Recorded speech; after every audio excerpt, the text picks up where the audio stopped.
Welcome to Bells Online. Thank you for those of you who have joined us here in the building today. We're happy to see all of you and looking forward to our April board, our AD meeting. We're in the boardroom. It's not a board meeting today.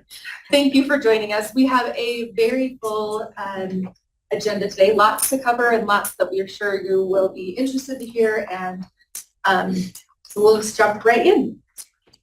I'm going to start out, I was trying to think of a quote for this month and was reminded of a movie I had recently seen, The Young Women in the Sea. If you haven't seen it, I highly recommend it. It's an excellent movie.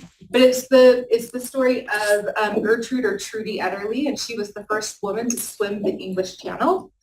And she actually beat the previous records of the 5 other people that had swam the channel by about 2 hours. So the quote that she had, it came from later in her life, but she said, when somebody tells me I cannot do something, that's when I do it. So I just like the story of resilience and that story of grit and female empowerment and sticking with it. And if you haven't seen The Young Women in the Sea, it's an excellent film. So I highly recommend that one. We also have some former competitive swimmers here that appreciated this. The quote. Yeah. All right, some news on SB 39, some updates, and the timeline. So first I want to say thank you. I know this font is very small, but there's a lot of steps in the process, and I wanted to make sure we include them all to make sure you were aware of the timeline and our plan for what's happening. Like I mentioned, first I want to say thank you for those that responded and sent messages after our previous assessment directors meeting with some reasoning behind why a single assessment would be beneficial and helpful for you and your schools. After discussing with our procurement team, after discussing with our superintendency, it was determined that we needed to move forward with a competitive bid process. So we are moving forward with drafting an RFP for the 9th and 10th grade assessments. You can see our timeline right now. We're working on drafting that RFP. We're pretty well through the process and working on the scoring documents. Our plan is to have that RFP proposal posted. Proposal, that was redundant. The RFP posted from May 5th until May 30th. We plan to have a scoring team review those proposals and score them in about mid-June. Our plan is to include at least 2 assessment directors on that, possibly more on that scoring committee. So we'll be reaching out to some of you to see if you'd be interested in participating in scoring those RFPs and being involved in that process. After the scoring meeting where we've selected a vendor, we'll move forward with finalizing that contract and getting the contract in place and hoping to have that contract on our August 7th board meeting for the board to review in their consent calendar. After that point, if the contract is approved in August, our plan is to start work starting in September on item development. We have pretty substantial item development we want to do, making sure we have assessments ready for some of the high school courses that we have not assessed in our UA Plus assessment. So having secondary math 3, pretty heavy development there, a little bit in secondary 1 and 2, and then some ELA development and a lot of science development where we're developing for courses instead of grades for science. So we plan to start that as soon as we can, hopefully in September.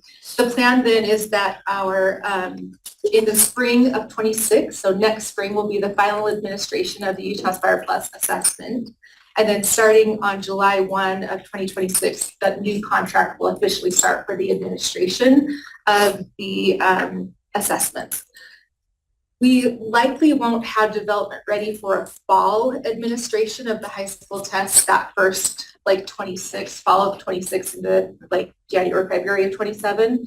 We'll still have fall administration available for our 3 through 8, but we likely won't have a full administration of those high school courses until the spring of 2027. So just as an awareness for timeline, but we'll have those new assessments that will be course-based for our high school grades starting in spring of 2027. Okay, I see that there's a question in the chat. The reason for doing an RFP instead of a contract amendment. Yeah, and Ben, so that was part of our discussion, was wondering if it would be possible to do a sole source. Our permit team appreciated the letter that the UARD group had sent and the justification that was put in there.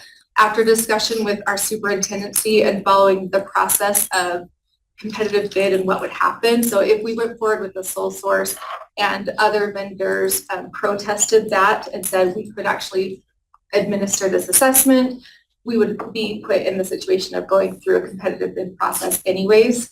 And so we'd rather just start with the competitive bid process and get the timeline moving. So David asked if we can do an RFP for the entire grade 9 or 3 through 10. If we end up with 2 different platforms, that would be a concern. So that will be part of what will be on our scoring of the RFP. It is possible to do a contract amendment if the RFP team that's scoring the RFP proposal for the RFPs selects the same vendor that we have for 3rd through 8th grade. We would do a contract amendment to extend that to be 3rd through 10th grade. If it's a different vendor, then that would be a new contract. So it's possible to do oh, I see. Let me actually restate my question. It's possible that we could cancel our contract with both vendors. That is something we could do and just do an RFP for the whole thing. That would be substantially more, or could substantially be more expensive. Let me switch that around. That could be substantially more expensive. And our current contract on our 3 through 8 assessment goes until 2031. So I think our plan is still to move forward with just 9th and 10th grade assessments.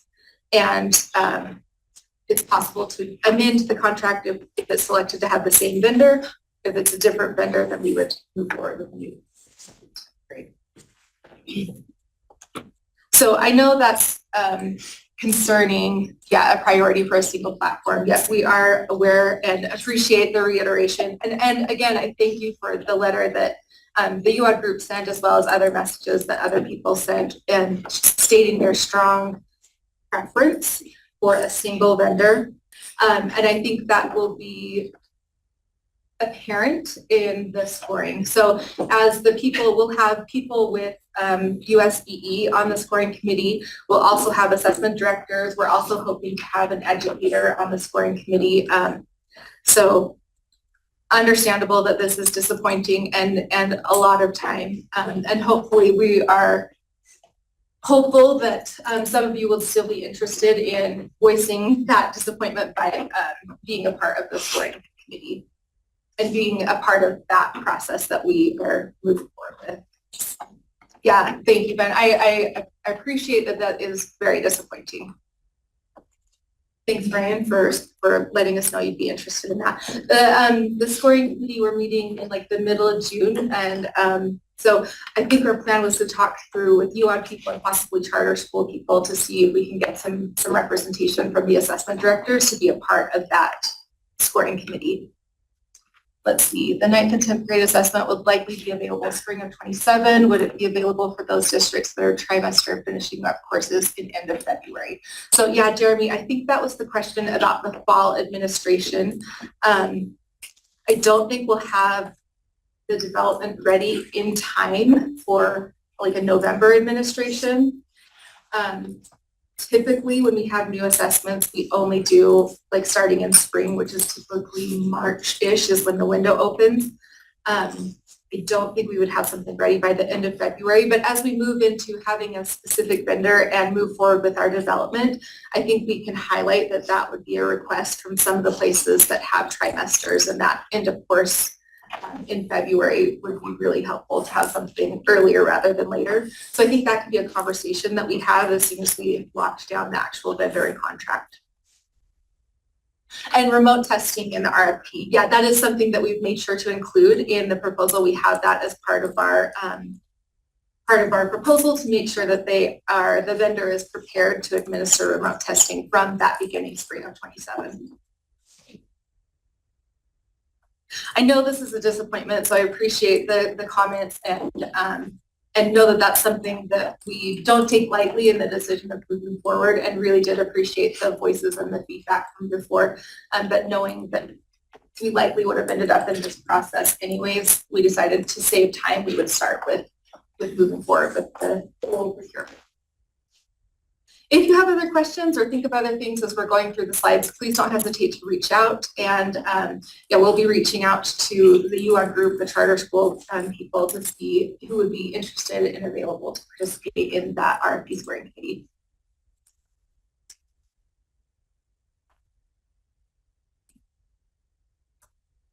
Yes, yeah, I understand that, David, too, of the passing on an increased expense. And I'm assuming that you mean an increased expense would be because of two different platforms.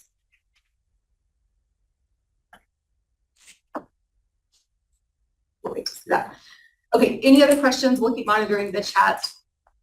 Feel free to reach out to me or someone on the team if you have other questions as well. Okay. Next, we have an opportunity for you. We mentioned it just briefly last month. We have a little bit more detail this month. With House Bill 2, we had received additional funding to move forward with a new cohort of assessment to achievement. It's assessment to achievement focusing on artificial intelligence and integrating AI, and with the 3 pillars of the A2A program, which are instruction, data use, and collaboration, and utilizing AI as a tool to help move forward each of those project objectives. Thank you. The new cohort, we're looking for 12 schools, and it would be a 3-year commitment.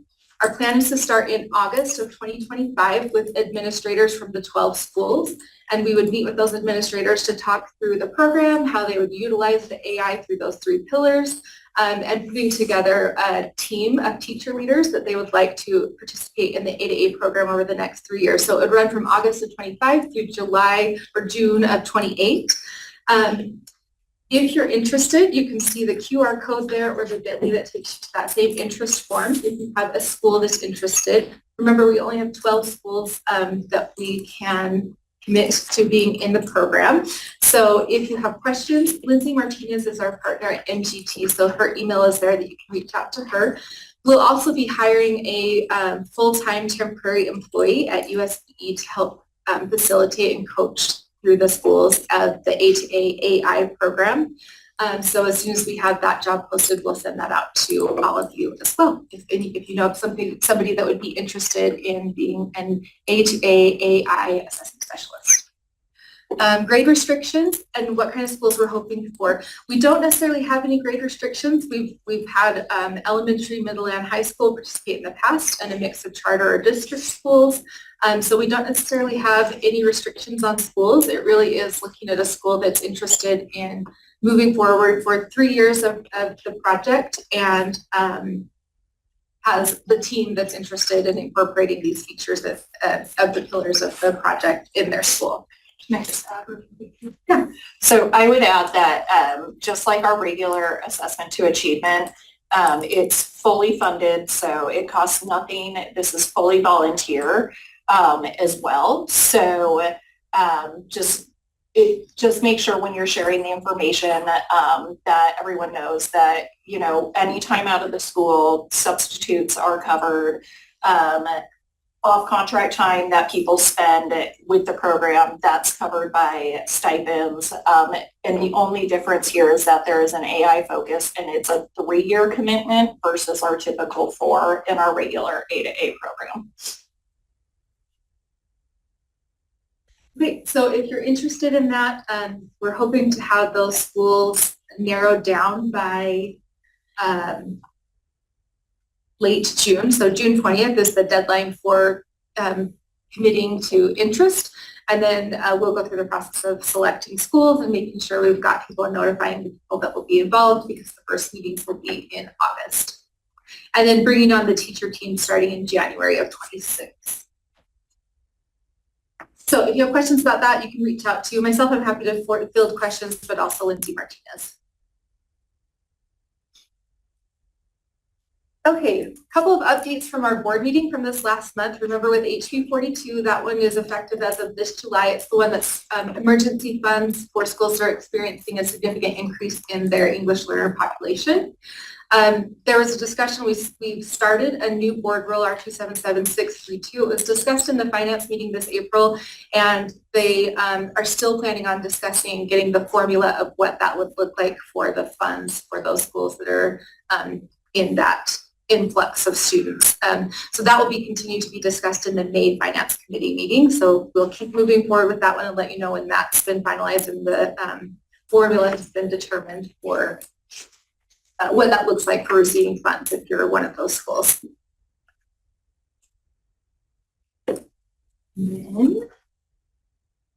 Additional updates from board meeting. We had our contract with Major Incorporated, that's our Utah Compose contract, was approved for 1 more year. So we'll have another year with Utah Compose available through June of 2026. In the May board meeting, the board will be reviewing R277497, which is our accountability board rule. There was a small update that we're planning on making. It moved forward in committee without any even conversation, so we're expecting it to probably move forward at the full board, but we'll watch that just to be sure. The only change on the rule is right now it has the specific URL spelled out in the accountability board rule, and instead of having the actual URL spelled out, we just say it will be on the USB website because our website changes frequently and the actual URL does not stay the same. And so we're just making that clear that the accountability tech manual will be posted on the website. So very minor change to that board rule, and we'll be watching that one.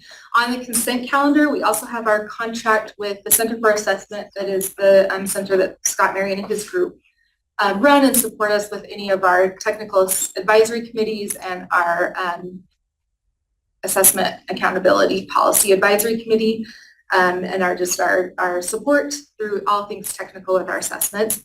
And then we also have our University of Wisconsin, our WIDA assessments. WCER is actually the vendor and they do the WIDA access assessment. So our contract with them is up in June, and so we're planning on moving forward with a new contract that will be a sole source contract moving forward with University of Wisconsin. That will be on the May board meeting. And then our plans for the June board meeting on consent calendar will be our contract with the University of Kansas for the DLM assessment. That also contract expires in June. We're planning on moving forward with a 5-year extension on that contract if the board approves that. And then our contract with MGT, formerly Ed Direction, for the A2A initiative. So lots of things coming up with contracts expiring in June and getting either new contracts or contract extensions in place. Just looking really quickly at the chat on small districts in consideration of a single platform. Having multiple people in the assessment department is a luxury, but when there's only one person in a small district or a charter school, I can see that having multiple platforms is a time commitment for sure. It's expensive and a lot to learn. Elise can fully agree to that. Okay. An announcement. Congratulations to Scott Ross Kelly. He's been named our test administration and data coordinator. So he has shifted over into that role a couple of weeks ago. So congratulations, Scott. And that opened up our secondary science assessment specialist position. It's posted currently and will be posted through April 23rd. So if you know of any secondary science people that would be interested in applying for that position, there's a link in the slides to that job posting. It's open through April 23rd. So if you know of any science people and you're okay with us poaching them, it's sending a mole to the state office. Someone may want developing that. Okay. Then just a couple of updates on Utah Compose. We have a couple of things that they're moving forward with. There's something they're calling a writing analysis pilot. This will be available starting April 21st. So for everyone that logs into Utah Compose, there's a really horrible small picture there, but you can see the previous feedback is still available. That's what students would get, called the evaluation and feedback when they would submit an essay in Utah Compose.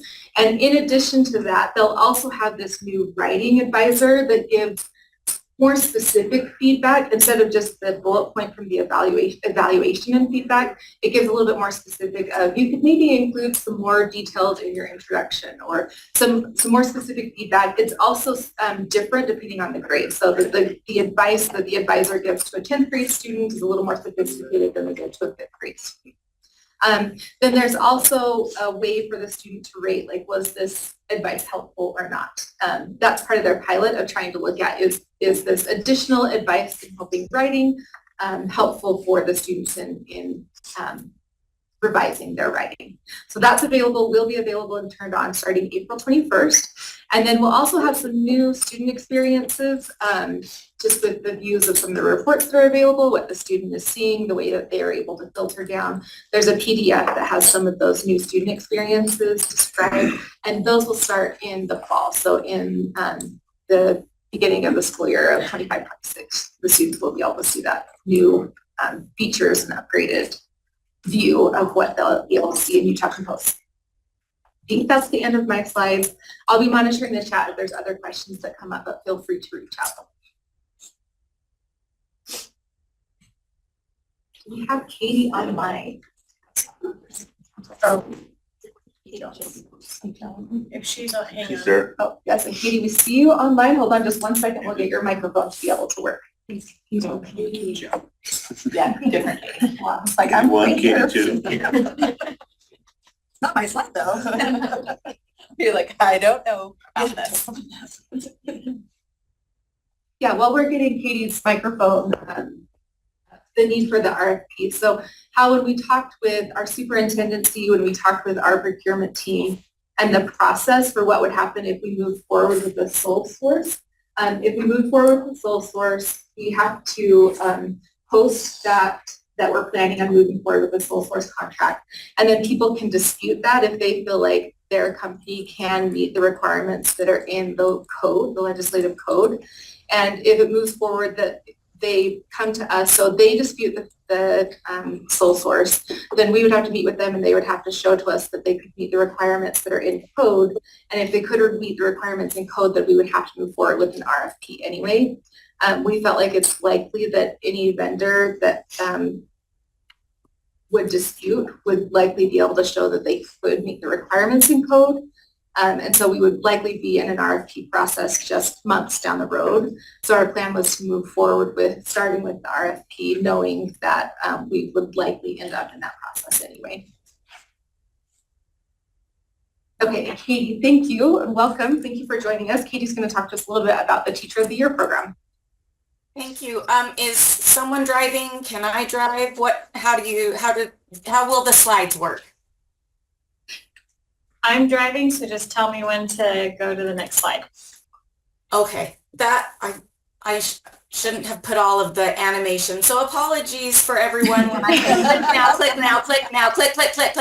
Okay, so thank you. I'm so happy to have been invited here today and just to go over the Utah Teacher of the Year program. Click. So I am excited to share with you the mission and vision. Click. So the mission is to celebrate and elevate Utah's exceptional teachers who teach with passion, lead with purpose, and inspire future generations. And our vision is, click, our vision is to empower and support Utah's exceptional teachers to become impactful leaders by by providing ongoing professional development and collaborative opportunities and amplify their impact on students, schools, community, and the future of education. So we are excited to really, I hope as you look at this, you can see that our main focus here is to help teachers to become leaders. So our focus is teacher leaders. So go ahead and click. And you can just click until everything's on the, there we go. Okay. So you may have noticed in our mission statement, but we have three pillars per se in this, in our strategic plan for the Utah Teacher of the Year program. And with the teach in our pillar, we want to recognize those teachers because the work they're doing in their classroom is incredible. This is one of the best parts of my job is actually working with these teachers and seeing them come from all over the state in small LEAs, large LEAs, charters, charter schools. It has been phenomenal to see the amount of enthusiasm that they have and the amount of time and effort they put into their classrooms, their curriculum. It's incredible. So we want to recognize them and honor them and help them identify themselves as teacher leaders, because that's one of the biggest things, is getting teachers to say, yeah, I'm a leader. No, I'm just a teacher, is what comes out of their mouths. And if you're identified for a state level award or an LEA level award or designation, you have got to be a leader in some way. So that's our focus on teachers. And then we want to help them lead. And the way we're doing that is building a yearly cohort of teacher leaders. And that cohort comes from every nominee who is nominated to apply for Utah Teacher of the Year is invited to participate in that cohort. And then in the cohort, we provide professional learning opportunities, specifically surrounding the 6 teacher leader roles that is in our 277307. And through the Utah Teacher Fellows work, we have a wonderful document about the roles of a Utah teacher leader.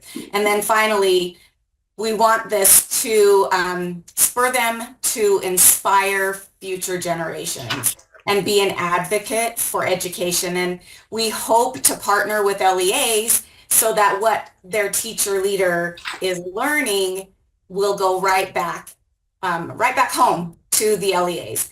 So that's our strategic plan. You can go ahead and click.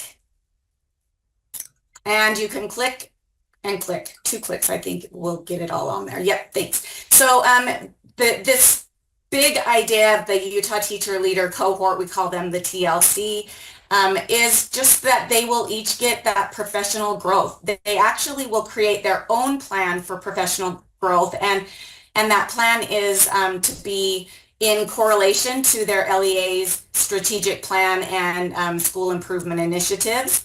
And it also gives them an opportunity to network and collaborate with teachers all across the state, and then they become a leader in their own right. So we're building these teacher leaders. We have several in-person opportunities that we have created and built to provide for them the best possible professional development around teacher leadership. And so there's 5 days within the school year that we would hope that they would be able to attend, and then we have a summer conference and then some virtual meetings throughout the year. Go ahead and click.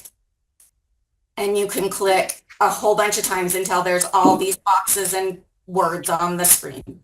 Keep going, keep going, keep going, and stop. One more. Yeah, there we go. Okay, so really, we lean on a strong partnership with our LEAs.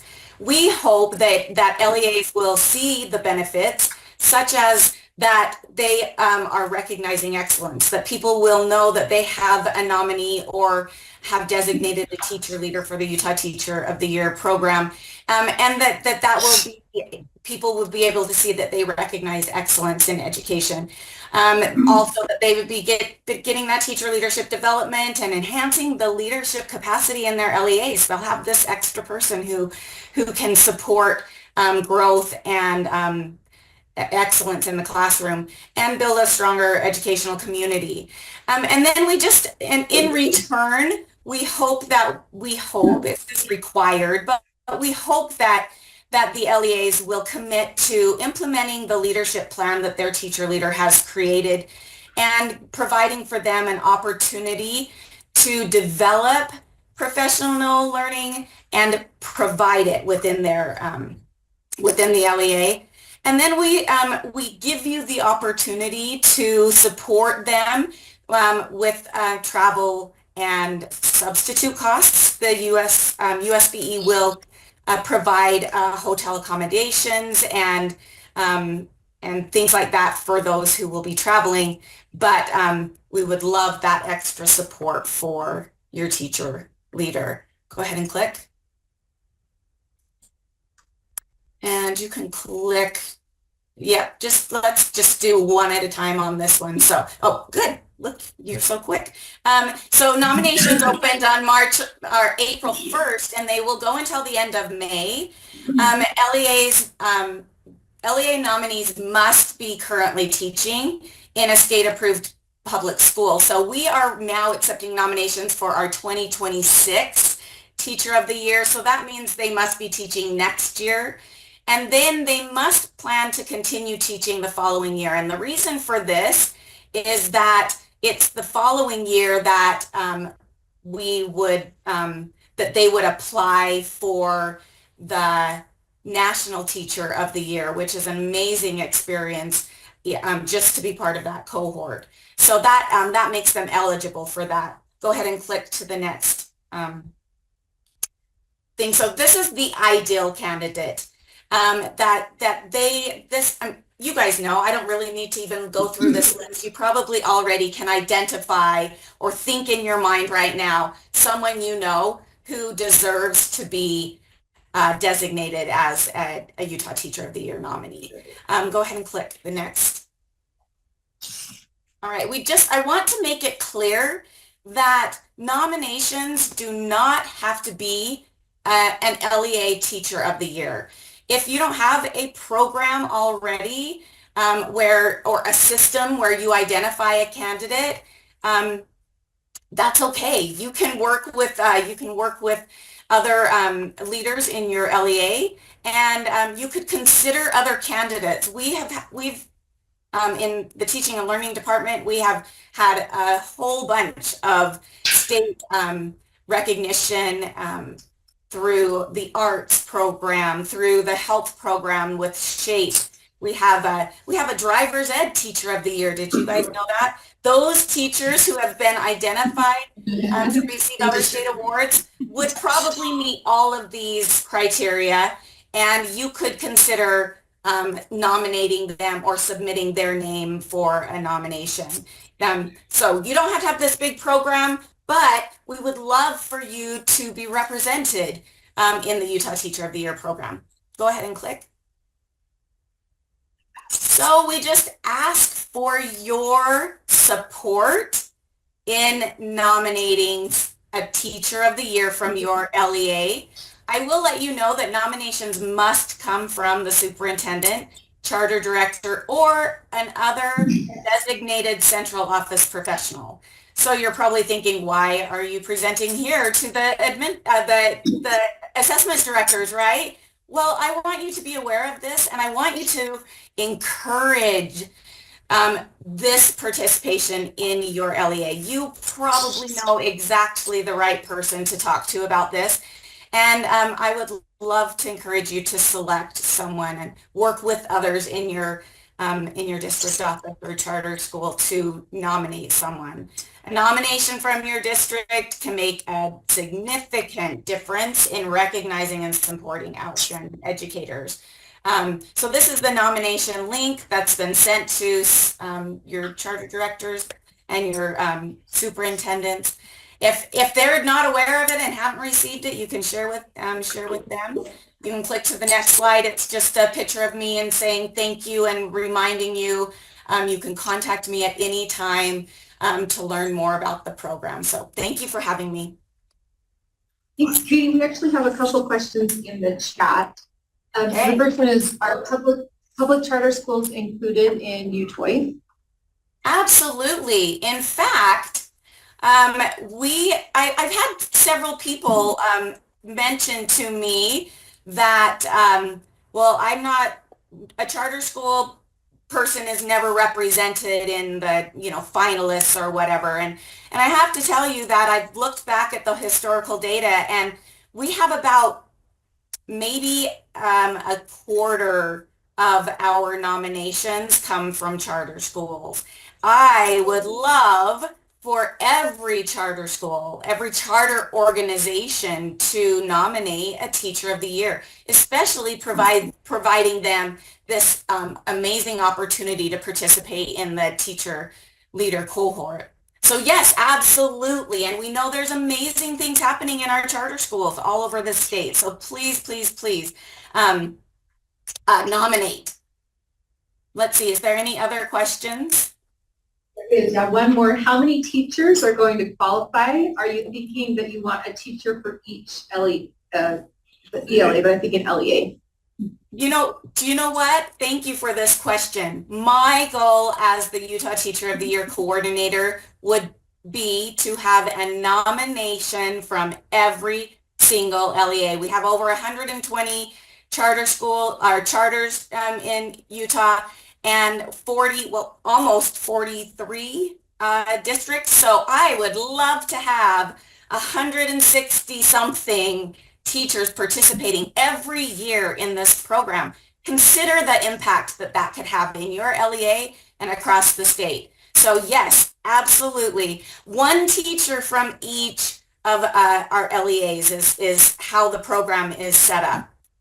So charter schools, if you have more than one campus, you are just one LEA. So you would have to decide how to nominate, get with the directors, whatever. Many of our districts have a process, but if you don't have a process, I can meet with you. We can talk about, there are so many other ways to nominate and to participate in this program. So yes, thank you so much for your questions and thanks for having me. Thank you, Katie. Scott, you're up. Woo-hoo. It's good science to relax and breathe as things get more tense. So as windows are opening and things are getting busy, remember to take some time and just breathe, relax, go to your nice quiet place, and then come out fighting.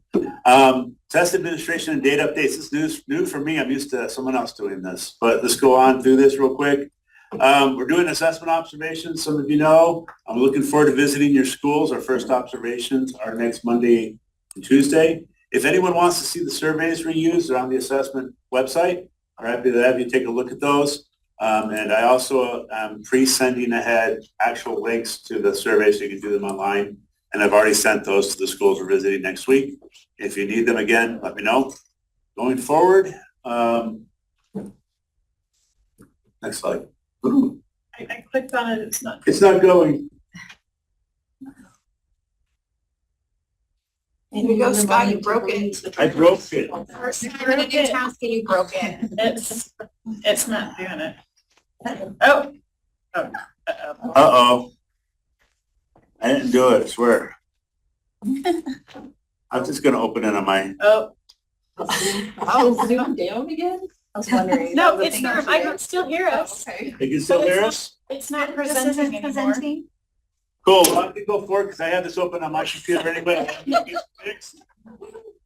So we had a question last month, are charter schools required to test Utah Fits All students if it's requested? The answer is yes. Per code, an LEA must have a plan to assess any student not enrolled and provide information to parents. And since charter schools are LEAs, they're required to have a plan in place, and you have to be able to assess those students that fit this rule. That also includes private schools. That also includes homeschool children. So any kids that fit this rule, you have to assess them if the parents ask. Okay, but follow the policy, follow the rules on that, and please share that with your special ed directors. I think there's some of the ones that had asked about that. We're up on slide 20 if we get there. At least I am. We appreciate when you guys reach out for help. We get a lot of emails and a lot of phone calls. And I would say probably 60% of the time it breaks down to two answers. Did you call the help desk? Did you read the TAM?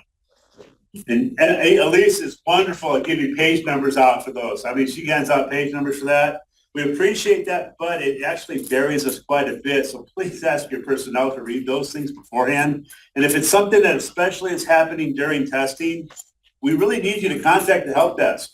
We need that record to happen, especially in terms of how many times people are having to call and what kinds of issues are happening. If you don't call the help desk, if we end up helping you, we don't have that record, and our vendor gets to say, see, we're not that busy. There's not that much going on. That hasn't been happening when we know here that it has been happening. So please do call. We do appreciate that. It gives us the evidence we need when we're dealing with our vendors. So we Can I can, add we're good. something? Please add. Something else when you're testing, like in the moment, calling the vendor is significantly more timely. You might not think it is, but it's significantly more timely than sending me an email. And there are things that our vendor does that I can't do. Like I can't log your students in. If the system isn't letting them in, it's not something I can help you with. So all you're doing is putting me as a middleman, and I'm contacting the vendor for you and then contacting you in their place. I know it can be hard to be patient, but if you wait in their queue of phone calls, you will get more timely responses, and you're going to get the troubleshooting response that needs to happen, especially if it is a system-related issue or students experiencing something that's out of the ordinary, or they're missing a tool that was for some reason available. Like I can't go put a computer on a kid's test. I don't have those permissions. That power is not bestowed upon me.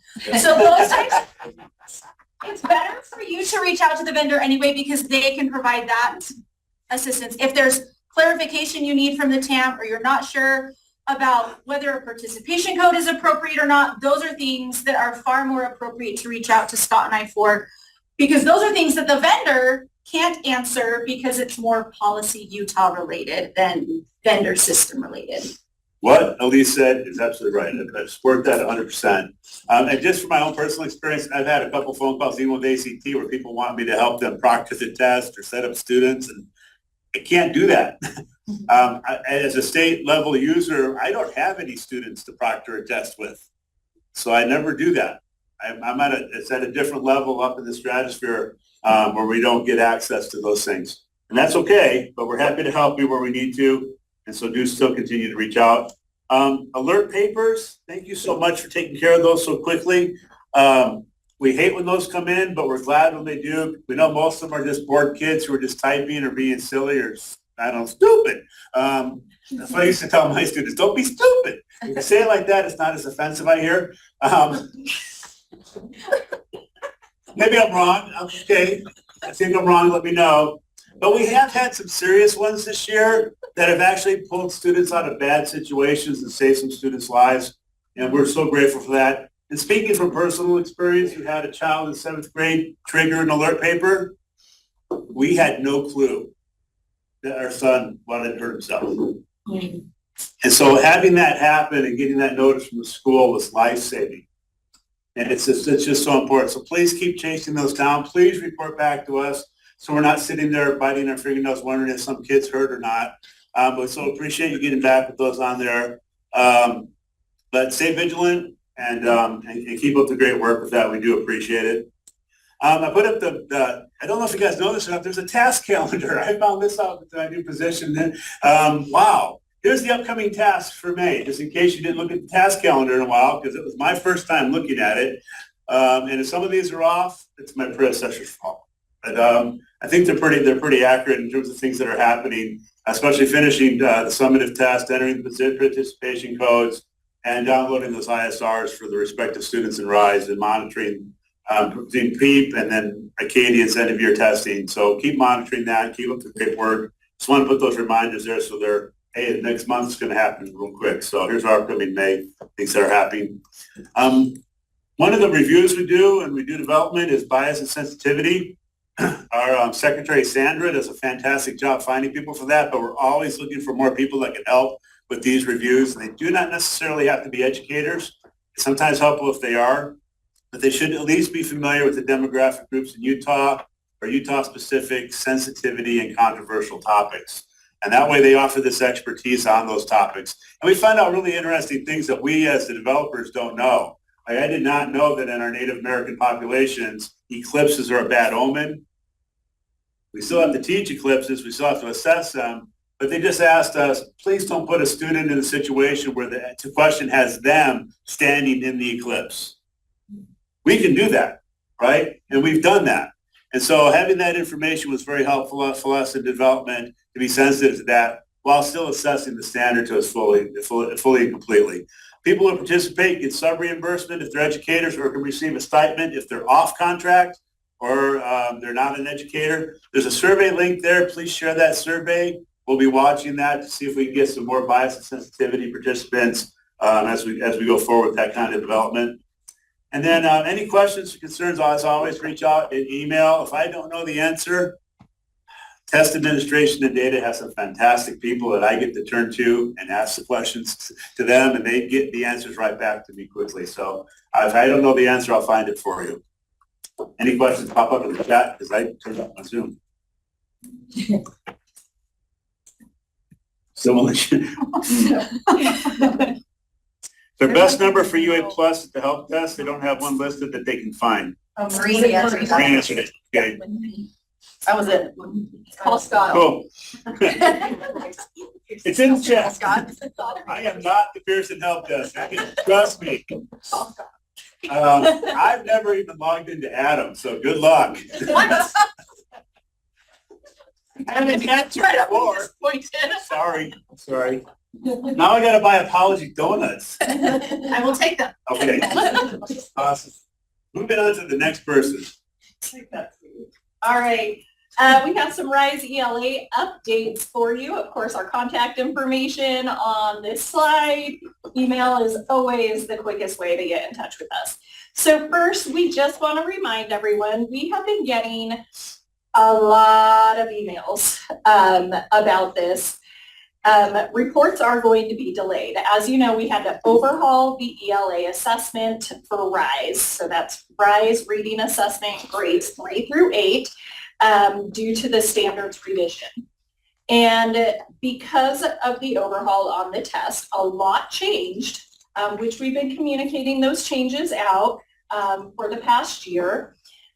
Those trainings that we've done, the reviews of everything, they are still posted to our assessment YouTube page. But for some reason, we're not sure why, but teachers are not realizing that scores are going to be delayed because we do have to do the standard setting process this summer. The standard setting process is where we are actually in the process of recruiting Utah educators to come and work with us for a week in a development workshop where they are going to help us determine those cuts for the different proficiency levels that they report at. So because that is taking place this summer, scores are going to be delayed. You will not get writing or ELA scores until October of this upcoming fall. Okay. Now, a couple of things that you definitely need to keep in mind. Our testing ethics policy, it does say you need to share scores with parents within 3 weeks upon receiving the scores. So it's not within 3 weeks of taking the test. It's 3 weeks of receiving the scores. So you don't need to communicate them until the fall. But we want to know what are some creative ways, because again, we probably get this question on a daily basis between myself, Dallas, and Teresa about why are they going to be delayed? Well, we just are finding out about this. So we want to know and get your good ideas even, or share those in the chat in a second here. How are you communicating this change, this delay scoring with the teachers in your LEAs? And how are you planning on communicating scoring with students and parents, given that it will be delayed next year, right? Until the fall. So we would like to invite you to either come off a chat, which Emily might be cursing me for, but you can raise your hand, or we would like to invite you to drop something in chat as well about what have you been doing to make sure that this is communicated to your ELA staff, your school administrators, and then also what is the plan to let parents know that they're going to be delayed, and once you actually get them, students will be in different grades. So what kind of great ideas do you all have? And yes, The math and science will not be delayed. So that you can still plan on the normal. ELA is your problem child this year, I apologize. And you can unmute yourself. She gave you the I have- powers. Don't I go have nuts. granted permission. Not everyone all at once here.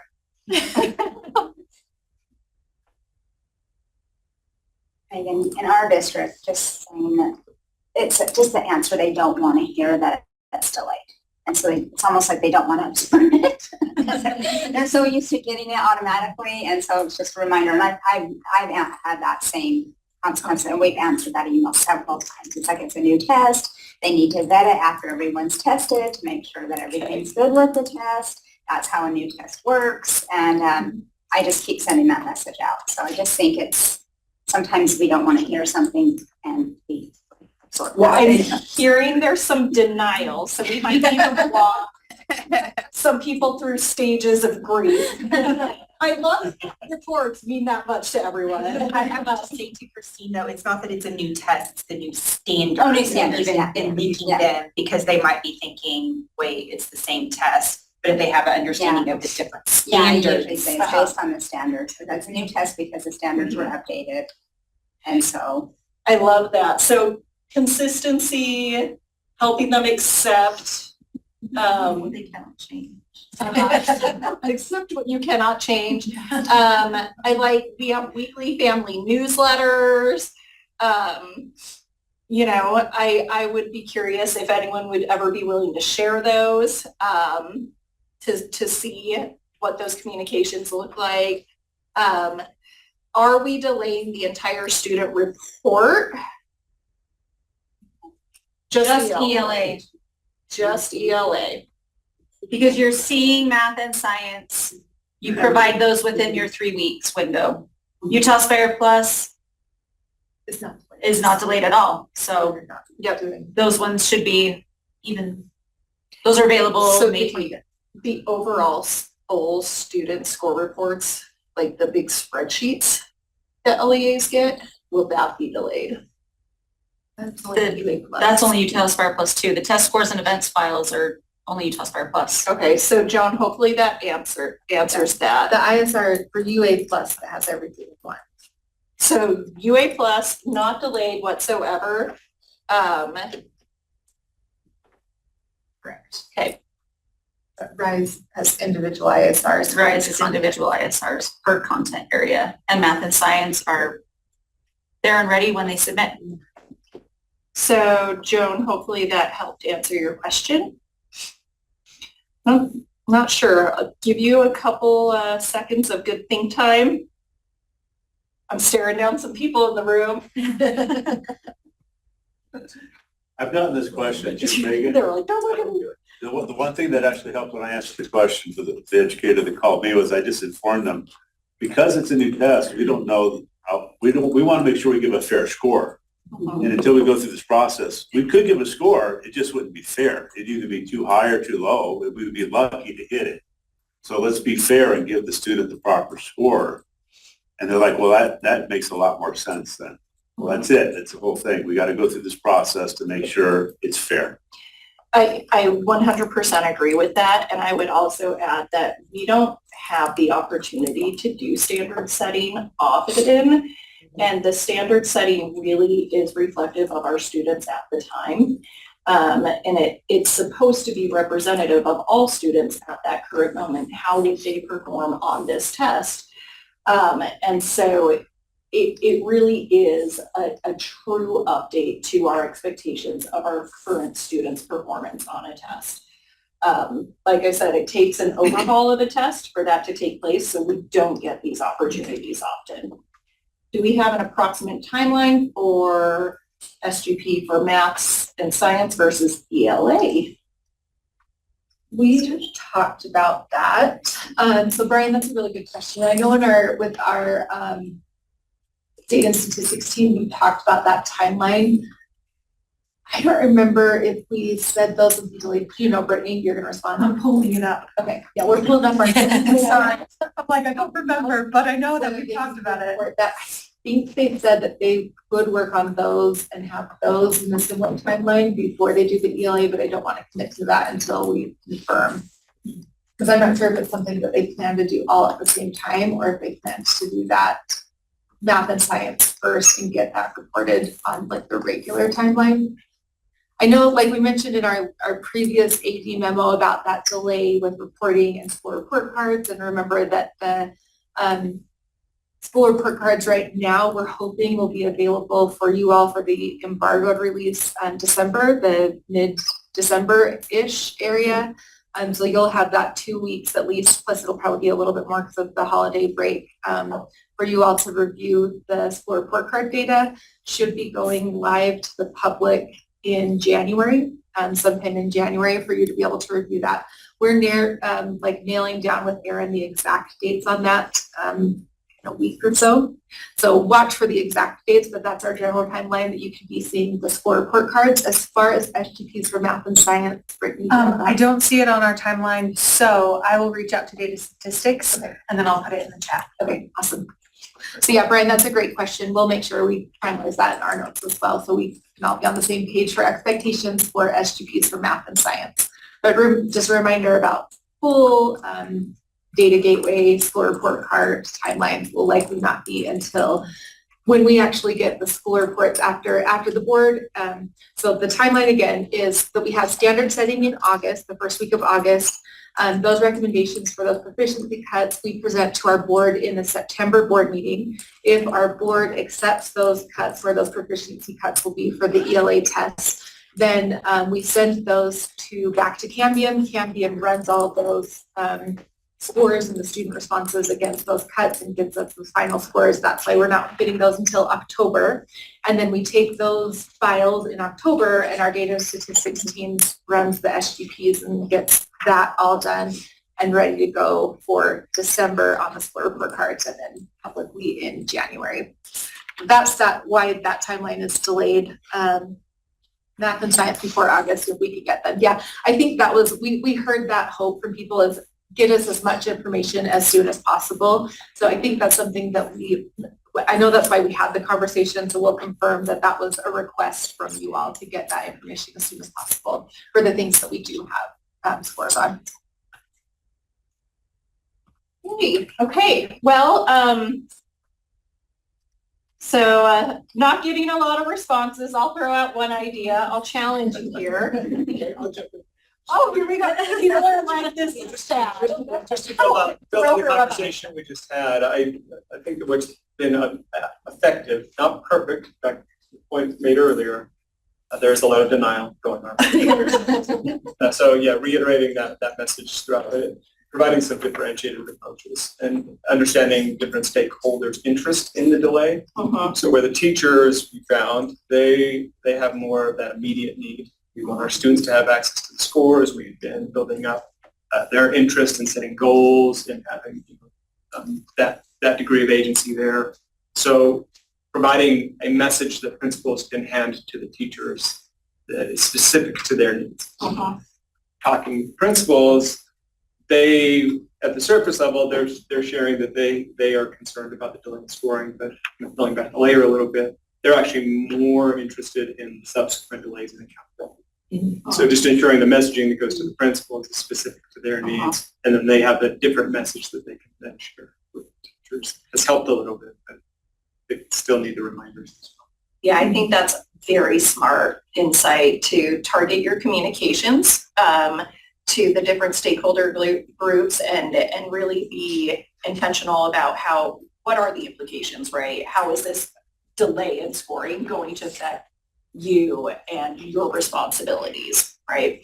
And I like the idea of if the timing is right, your fall parent-teacher conferences, utilizing that time to communicate those scores as well. And I think Sid has taken the challenge. Did you have something? Well, just from personal experience with my own 8th grade student, that when she came home, and if any of you have teenage daughters that are on the phone nonstop, that's probably in the same boat, but she was talking with her phones, or on her phone with her friends, they're all on speakerphone, nonstop with each other. And she was like, I took my RIAS test today and I didn't get my score back. And her friends were like, I didn't either. So then she was like, well, my teacher told us that we could use that if our score was good, that we could use that to replace our book report thing. And I'm like, yeah, that's your teacher's wrong. Next year. No one's getting, I think no one's getting ELA scores yet. So there's, in my hometown. Well, I have further questions of why teens need to talk on speakerphone, but that's for after AD meeting. I will remind you that Teresa and I have done numerous trainings on this year. My challenge to you, go back, access those recordings, and just put Teresa and I on a loop on the slide saying they're gonna be delayed. They're gonna be delayed. And, you know, come up with fun memes, send them to us. My challenge to you. I think that could be kind of fun. All right, so I think I've gotten all the responses I can out of this, so let's move on. Okay. I'm gonna beg a little now. Benchmark, writing, field testing. This is where we're at. In order to have our writing benchmarks available to all grades, so remember this is benchmark, not summative. Summative writing, we're all good on 5th and 8th grade, they have to take that, okay? This is benchmark writing, available to grades 3 through 8. We need 1,500 student essay responses per prompt, okay? So little math here, that means we have 2 argumentative prompts for all the grades, 2 informational prompts for all the grades. There are 3 for 5th and 8th grade because they tend to utilize them more. So we essentially need 3,000 responses for each type. Guess what? Go 5th grade. We got it. Green means go. Holy cow. 11,000 responses? Oh, yay. You guys, like, we asked, they responded. Amazing. We're going to have 5th grade writing benchmarks next year. Not so sure about the other grades. We need still a lot of teachers participating in this if we want this as a tool next year. If we don't get enough responses, you're going to see the Megan Dallas begging show again next year. And no one needs to see this more than once, right? So please, please, please send out this opportunity, get them taking it. We know that not being able to see a score associated with it is problematic, but this is all to enable those things to happen in the future, okay? So again, walk them through no scores, help them accept that, but it will be for the benefit for future years. So 5th grade, we're good. Help us with the begging. If this is being recorded, y'all put this on a loop. Please participate. We need as many as we can because we want this to be a continued tool. We are planning on doing benchmark field test range finding this summer, but it might only be for 5th grade. So let's all put our heads together, recruit. We extended this. You can do these benchmark field tests through June, right? Through June, whenever you get out in June. And then also it's great practice working up to the summative, just getting used to what does the test look like? What tools do you have? So this year it can be used kind of as a training test. We will be using those though to train the engine for scoring in the future. Some of our schools wanted to do it after they take the RISE summative. Cool. It's open through June. Yes, please do. Anything you can. I don't know. We'll get Scott to make some more beignets, ship them out, whatever it's going to take.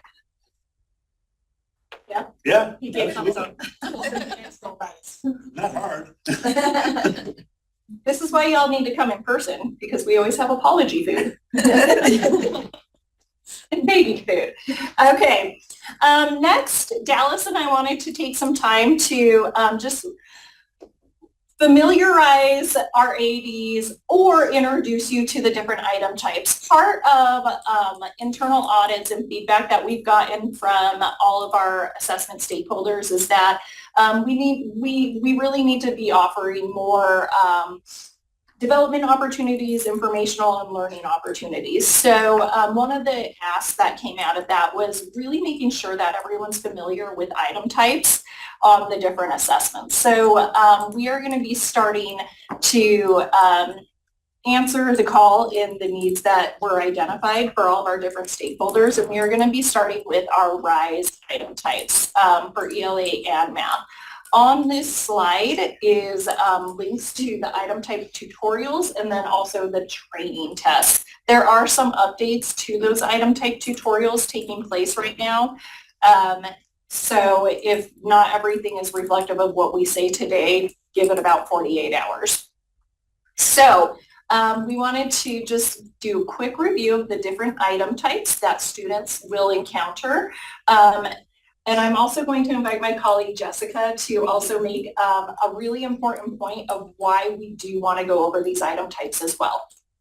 So one reason why this is so important, especially for your administrators to understand what different item types students are being exposed to, is when it comes to students with disabilities, you should be familiar as an educator with what resources are available to all students and what are considered accommodations for the different subjects, and whether it's RISE or a different assessment. When you understand the item types, it also helps you understand how the student needs to access the assessment. And where this comes into play with administrators is typically assistant principals and principals submit USBE accommodation requests that require state approval. And what I find is a large portion of those really just comes down to they don't even have an understanding. They're requesting things that aren't even necessary. And if they had that knowledge of what our item types were, they would know automatically, okay, this doesn't even make sense for this student. The reason why we have that kind of barrier there for that administrators to submit that accommodation to USBE is we're hoping that our school administrators have that awareness and knowledge, and that's kind of a stopping point so we don't just get flooded with all these teacher requests. But what I'm finding is that there's really not that awareness with a lot of administrators, and it's understandable too. There's probably a lot of new administrators and whatnot, but not only do we have all of our resources available, but I think if there was an opportunity at your LEA to go over what Megan and others are about to go over, that could just increase their capacity and knowledge, and it's a benefit to all students, and particularly our students with disabilities. There's a question on the chat about digits. Students use Where? I don't see it. second to last question. And you know what, Selena, you know what I'm going to force you to do? I want you to go back to the RISE Test Administration Manual and use Control F and help navigate that question with the resources that we have. Elise is cheering. All allowable materials are listed in the TAM. Do you know what? If you don't see it there, it's probably not allowable. Okay, and then Hal, thank you for this suggestion. We are hoping that, we know that testing has started, so this we do recognize it is a little late, but we will definitely do more trainings in the future, and maybe Dallas and I can find some time to do a quick 20, 30-minute, along with Katie and Jared as well, to make a quick video of the item types to just have posted on our assessment YouTube page that you can also just put on a loop. There we go. Encourage teachers. And encourage teachers, share it. Just be like, hey, here they are. Selena says, and it's not listed, so what would be the response? It's not listed, so it's not allowable. Okay, if it's not listed, it's not allowable. Straight from Elisa's mouth. Darn. Another point of denial today. Okay, all right, so let's get into item types. The first thing is there have been some item types retired. As you know, due to the revision of our ELA standards, most of our conventions, editing, those language standards were mostly moved into writing. So we can only really assess those now through the production of writing, which only happens in 5th and 8th grade. So those editing tasks that we used to see on the RISE assessment are no longer on there. So you will not see editing tasks where they type in, nor the editing task where it's dropped down in choice. So do just remind educators and teachers, these items will not appear anymore on the test. What will appear on the test? Well, we have a list of items that are common to all of our subjects that are tested. For example, multiple choice, multi-select, the inline choice, or we call it drop down, drag and drop, matching table, hot text. And you're going to see examples of all of this in just a moment. What is specific to ELA is evidence-based selected response. Those are 2-part items. External copy interaction, great name, doesn't tell you a lot, so we'll show you an example. And then natural language response, again, it's writing. Those are the essays. So let's get into each of these types. Dallas and I are going to walk you through these. So multiple choice, okay, hopefully this is an item type familiar to all. This is probably the most common item type that we see on assessments. And so this is just a list of possible answers. So you're going to have the question, or we call that in the assessment world a STEM, and then you have your options or the answers, and you're only going to choose one correct answer or the key, okay? So multiple choice, that's a good, easy entry point into types, okay? Next, and Dallas, you have to tell me when I'm supposed to stop. Multi-select. So this is very similar to multiple choice, except that you are now going to choose 2 or possibly 3 answers. We, in our development, really try to be clear. We don't want to trick our students. We try to be clear to say select 2 or select 3. Or there are rules in place so that if the student tries to select more than is allowed, a little warning will pop up and say, nope, you can only choose 2. We don't want them guessing how many answers we want. So it's normally going to be 2 out of 5. And again, this is what that would look like. Next. Is this still me or is this Dallas? This is your last one. This is Megan's last one. And then you guys don't have to listen to me until WIDA. All right. This is inline choice or a drop down, and this is going to appear in several different ways. You could see a drop down in a table where, for example, this first one, you would look at the cause and then you're going to have to find the effect in the drop down and choose. And sometimes you're going to have 5, but you'll only choose 1 from that list ever in those drop downs. Or it's completing a sentence, drop down like on the bottom, or even a timeline. You can see this one be used in so many different ways. But again, drop down, list of options, only choosing 1 of those options or correct answers. So this one, students will see a lot in the new clusters. And now, Dallas. And I am not on Zoom, so if there is a question that comes up, please let me know and you hear me. Okay, perfect. So another item type is drag and drop. So this just gives the student the ability to move the text So typically it'll show them some different options down there on the bottom you can see, and then it gives them the capability to rearrange those options and put them into order. Students can change the order. So if they put a selection in number 1 and then need to change it to 2 or 3, then they have that choice. They can also take it and put it back into the chart if they decide that that it's not correct and they don't want to use it. So drag and drop is pretty user-friendly. The next one that we have is a matching table, and it just allows for students to select boxes in the table. There does have to be a response in each line of the table. So for each section there, they do have to choose. This example, it would have them choosing between the first passage, the second passage, or both. And like Megan said, there's some little tools in there that'll say like, hey, you can't move on yet because you need to make a selection in each row.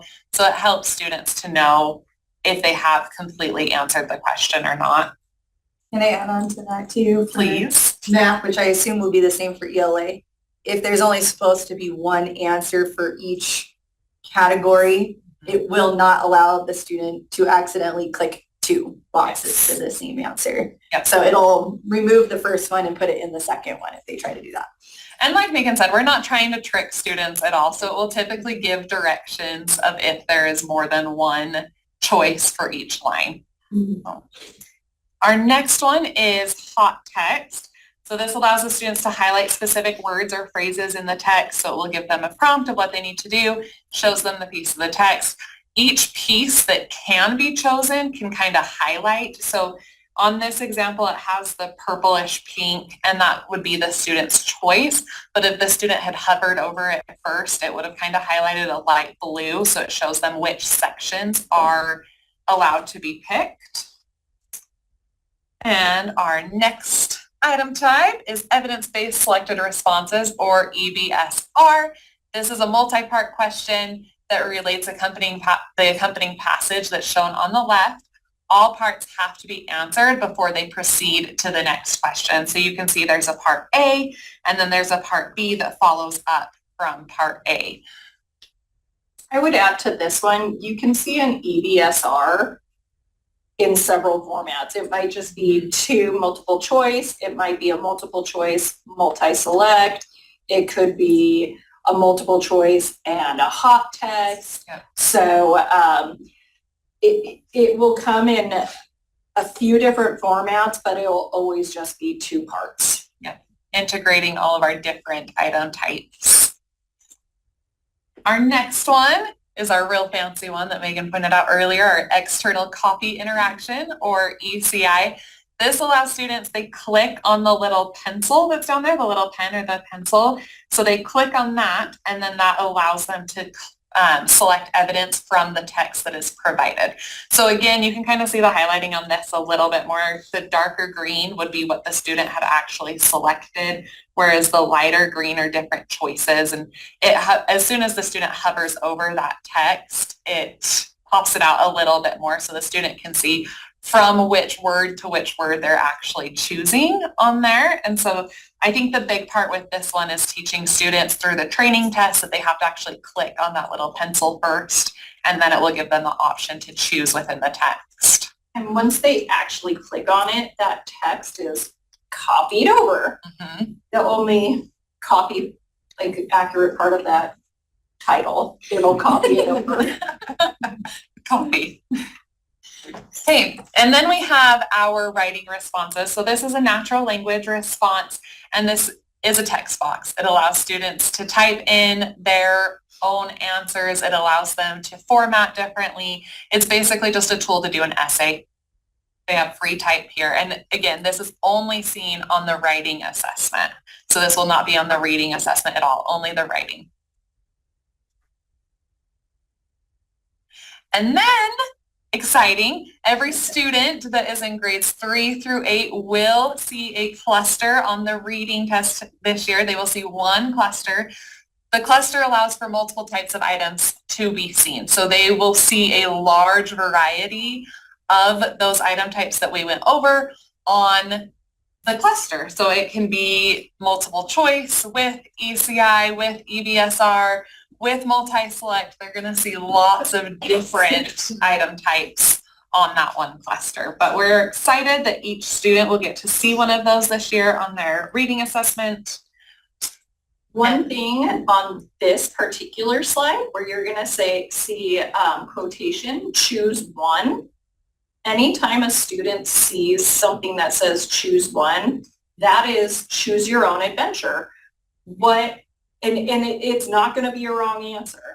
The student gets to decide what they want to analyze in the text, and all of the responses after that are going to be based on what they chose to analyze. So that has been one point of training that we've been really trying to get across with the new clusters. When it's choose one, just choose one. There's no right or wrong. It's what you, the student, really want to look at from the text. I love how you phrase that as choose your own adventure. Choose your own adventure testing. Love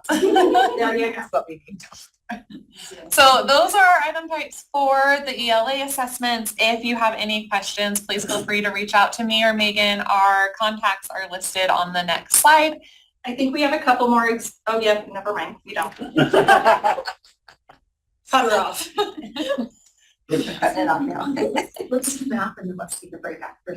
I just want to chime in once. So see, understanding those item types, 2 of the accommodation requests that require USBE approval are for assistive technology and speech to text or a human scribe. And so I get a lot of requests that I reject. And I try to email everybody why I rejected them, but sometimes it'll be like 8 requests from one person and then they'll email me back before I've had a chance to email them, like, why were all my requests rejected? Well, because you requested something that's not an item type for this subject that the student is taking based on that grade level.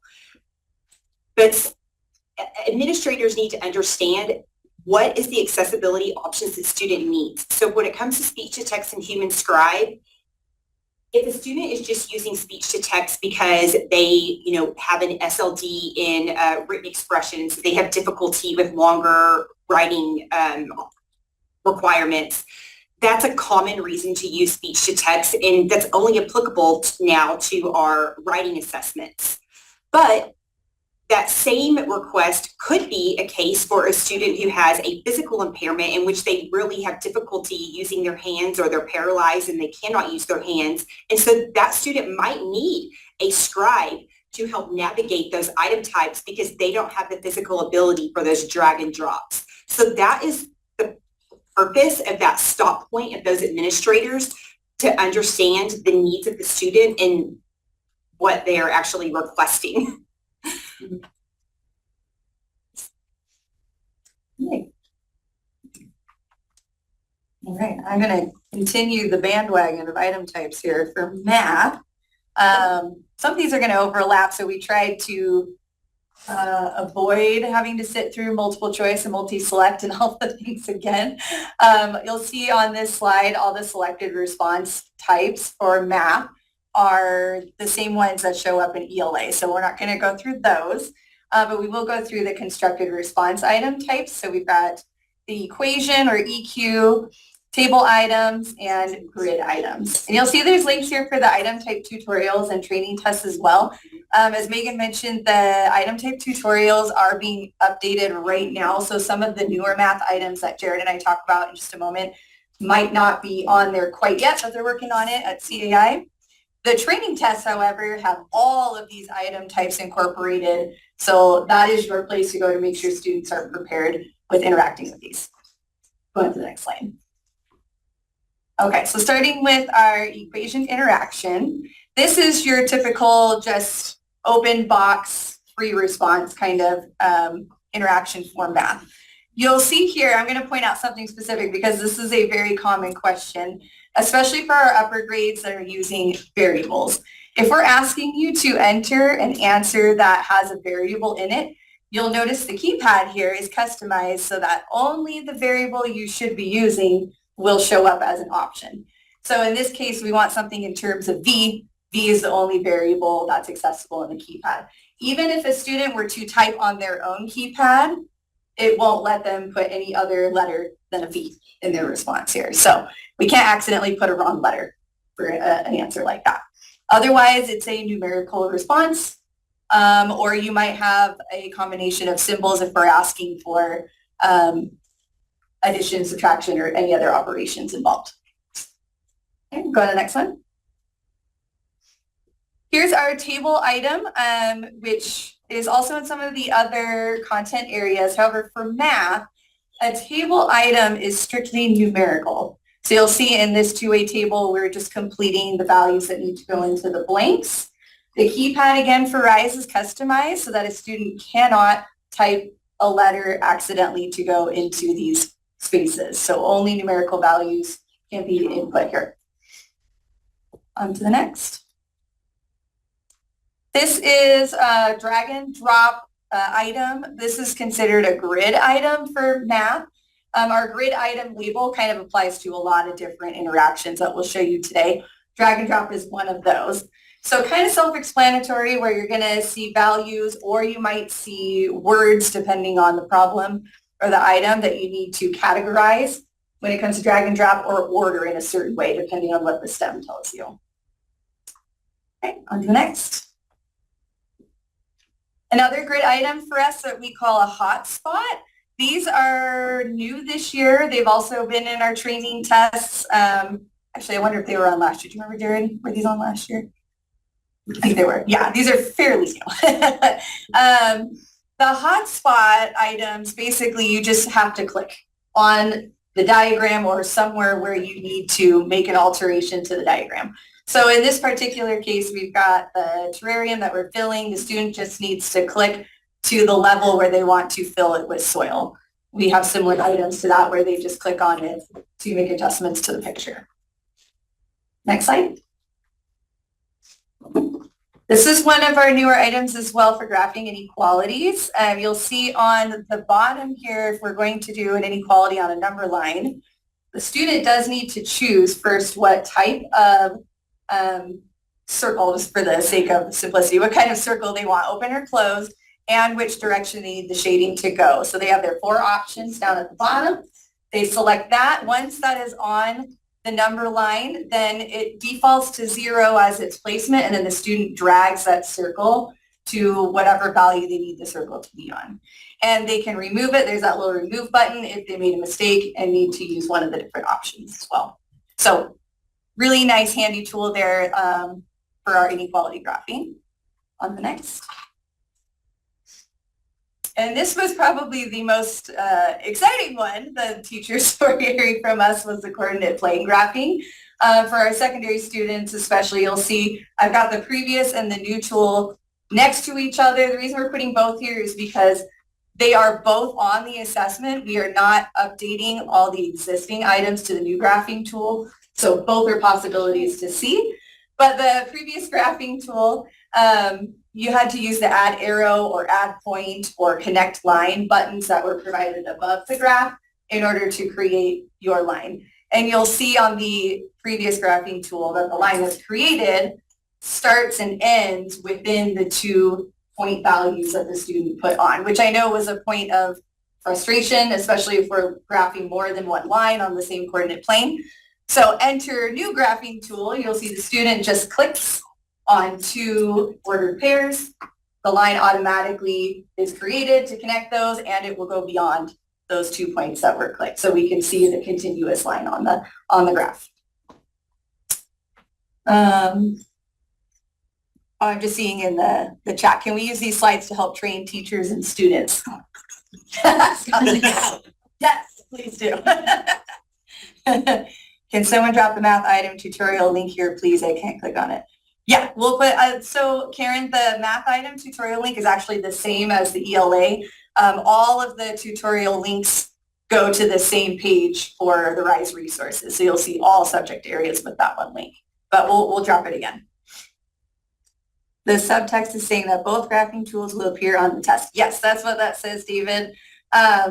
It does say because we can't go back through our entire bank and put the new graphing tool on all the existing problems, that we will have both moving forward on the summative test.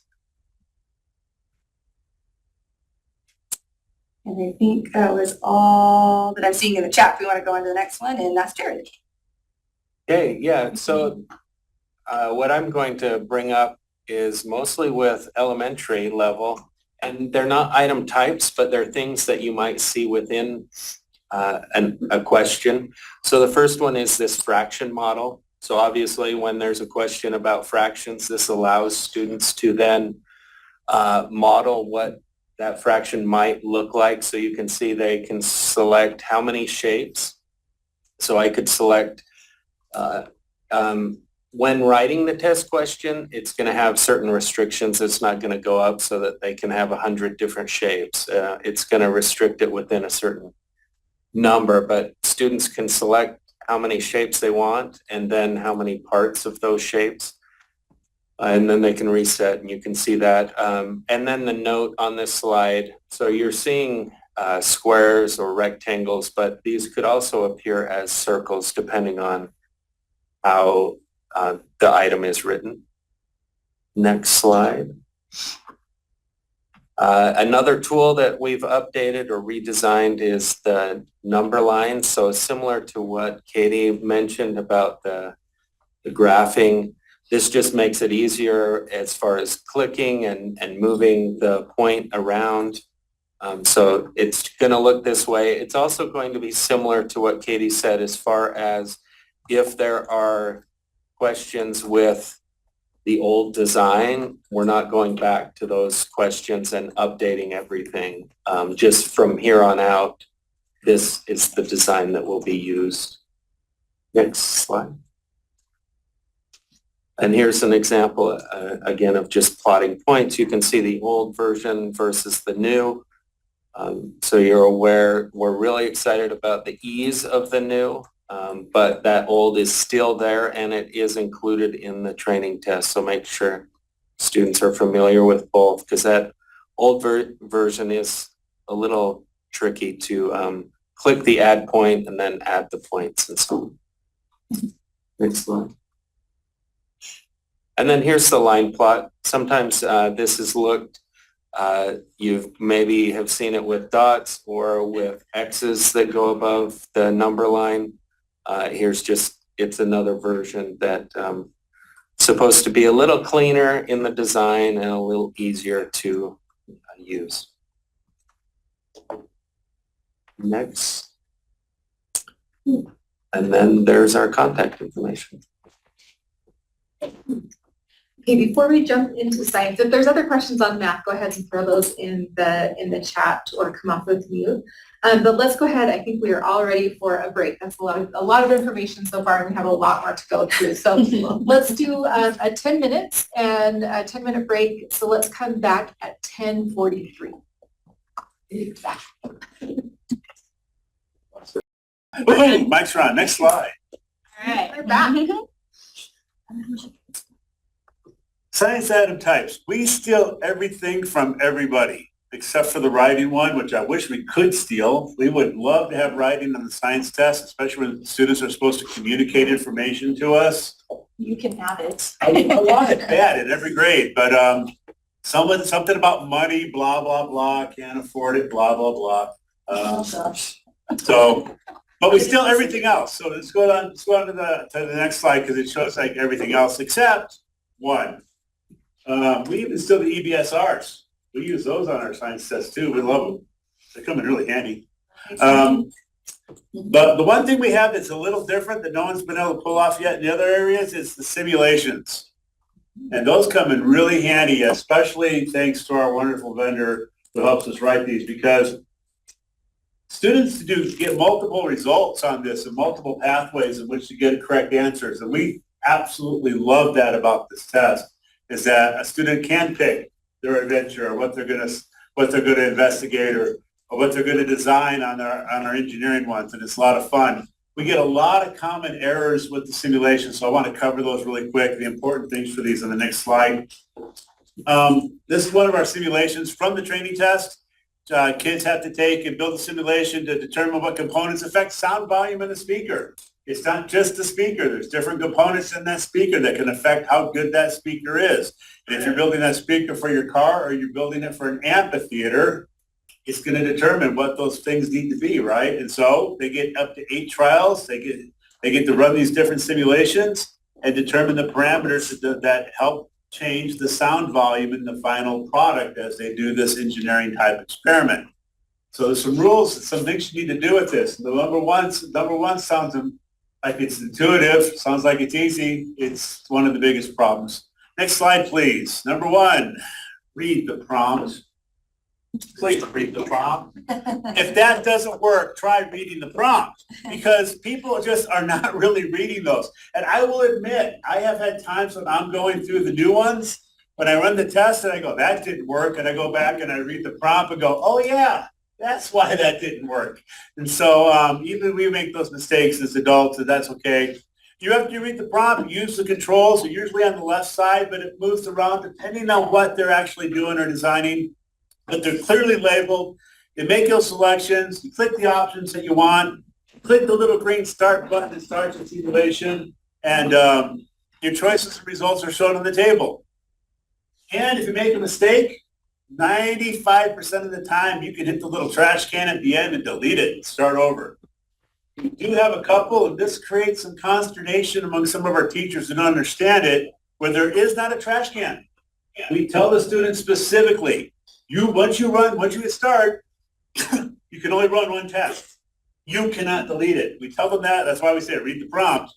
And the reason for this is because if we're planning an experiment, which is one of our standards, we want students to show they can plan and execute an experiment. Sometimes we want to see that they can set the proper control, independent and dependent variables, not that they can run the experiment 10 times to get the right answer.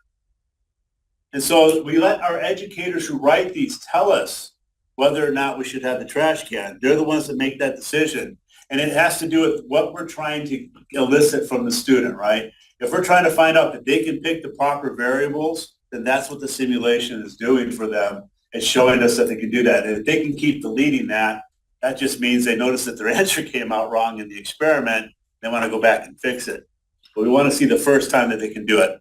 Sometimes you got to scroll to see your results on these. And these are not usually very friendly for our vision impaired students. We do have some that sometimes work, but it can be really tricky to run all those different things and check all those different buttons and then run that big data table. But that's our one thing that's different with science. Everything else, we love the math ones. That freaks out some of our science teachers. First time I showed one of our graphing ones at the Utah Science Teacher Association, I had some very irate 6th and 7th grade teachers saying, our kids can't do that. And I went, yes, they can. They've been doing it for years on SAGE and the math test.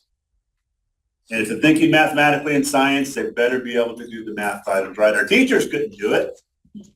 Maybe they should take the training test and try it out. Because all of our item types are in the training test.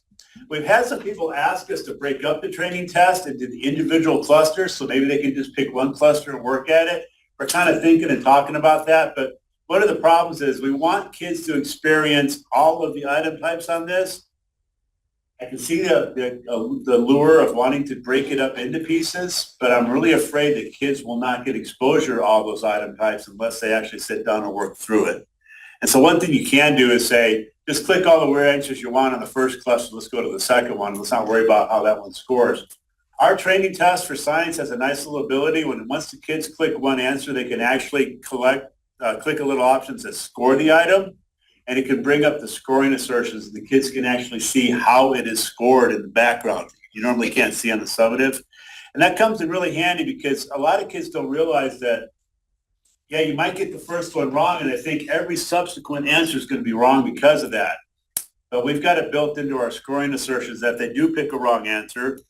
The subsequent answers, if they reference that first question and they're correct, based on that first answer they gave, we don't penalize them for that. We give them a score for actually getting it right because they did do the subsequent things correctly, scientifically, even though the first answer might have been wrong. So some fun stuff we do in science, and we don't have to sit through all the other ones because math and English are off the ringer there, right? Cool. Next slide. We have a Question. I don't know. And I want to make one comment. So if you could go back to the visual that Scott had. Sometimes with our simulations, I've received questions because sometimes they'll have an actual animation that goes along with the simulation, and students can watch that animation as when they click start, something happens. But sometimes those animations are not there, and that's whoever wrote the simulation, that was their intention. So if students are not seeing a simulation, it doesn't mean you're having computer issues. It just means the simulation's not there. So just as an FYI, that's come up before where, something's wrong with my test. I'm not seeing something here and I should. No, that's not the case. It's just not there. Quick question online. If there are trash cans available in all science benchmark tests, is it safe to assume they will be available in all science summative tests? No. It's not. Yeah, because some of our, like I said, some of our summative questions, we want the kids to see the simulation. We don't have 2 simulations for them to see. But we do have some simulations where we just want to see what they first put in and what they run, because that's telling us what they know in terms of the standard itself. And those are, I can only think of 2 off the top of my head in middle school. I don't know about elementary off the top of my head. If you have any zero trash cans, I'm not sure. but they are rare, and usually they are, in some cases, more difficult. So a lot of times when students are seeing them, it's probably because they're doing well on the test anyway, and that's why they end up getting fed that on the algorithm, because we have an adaptive test. So. And it speaks to what Scott said earlier. If they're reading the beginning part that guides them through it, it's going to mention, as you can see on the slide, it's going to guide them on whether there's a trash can that they can run multiple, have opportunities multiple times, or whether they can't. So I understand the question though, if we're saying the training test has all the item types and we have some items that you can only run one simulation and redo and erase, then that may be something we want to consider adding to a training test so students can experience that experience where they may encounter a cluster where they only get to run a simulation one time. So that may be something we can talk with our vendor about for sure. Yeah, we want to make sure, even see if they even have any that we can put on the training test. Yeah. I know this one made the training test for one major reason. It has sound.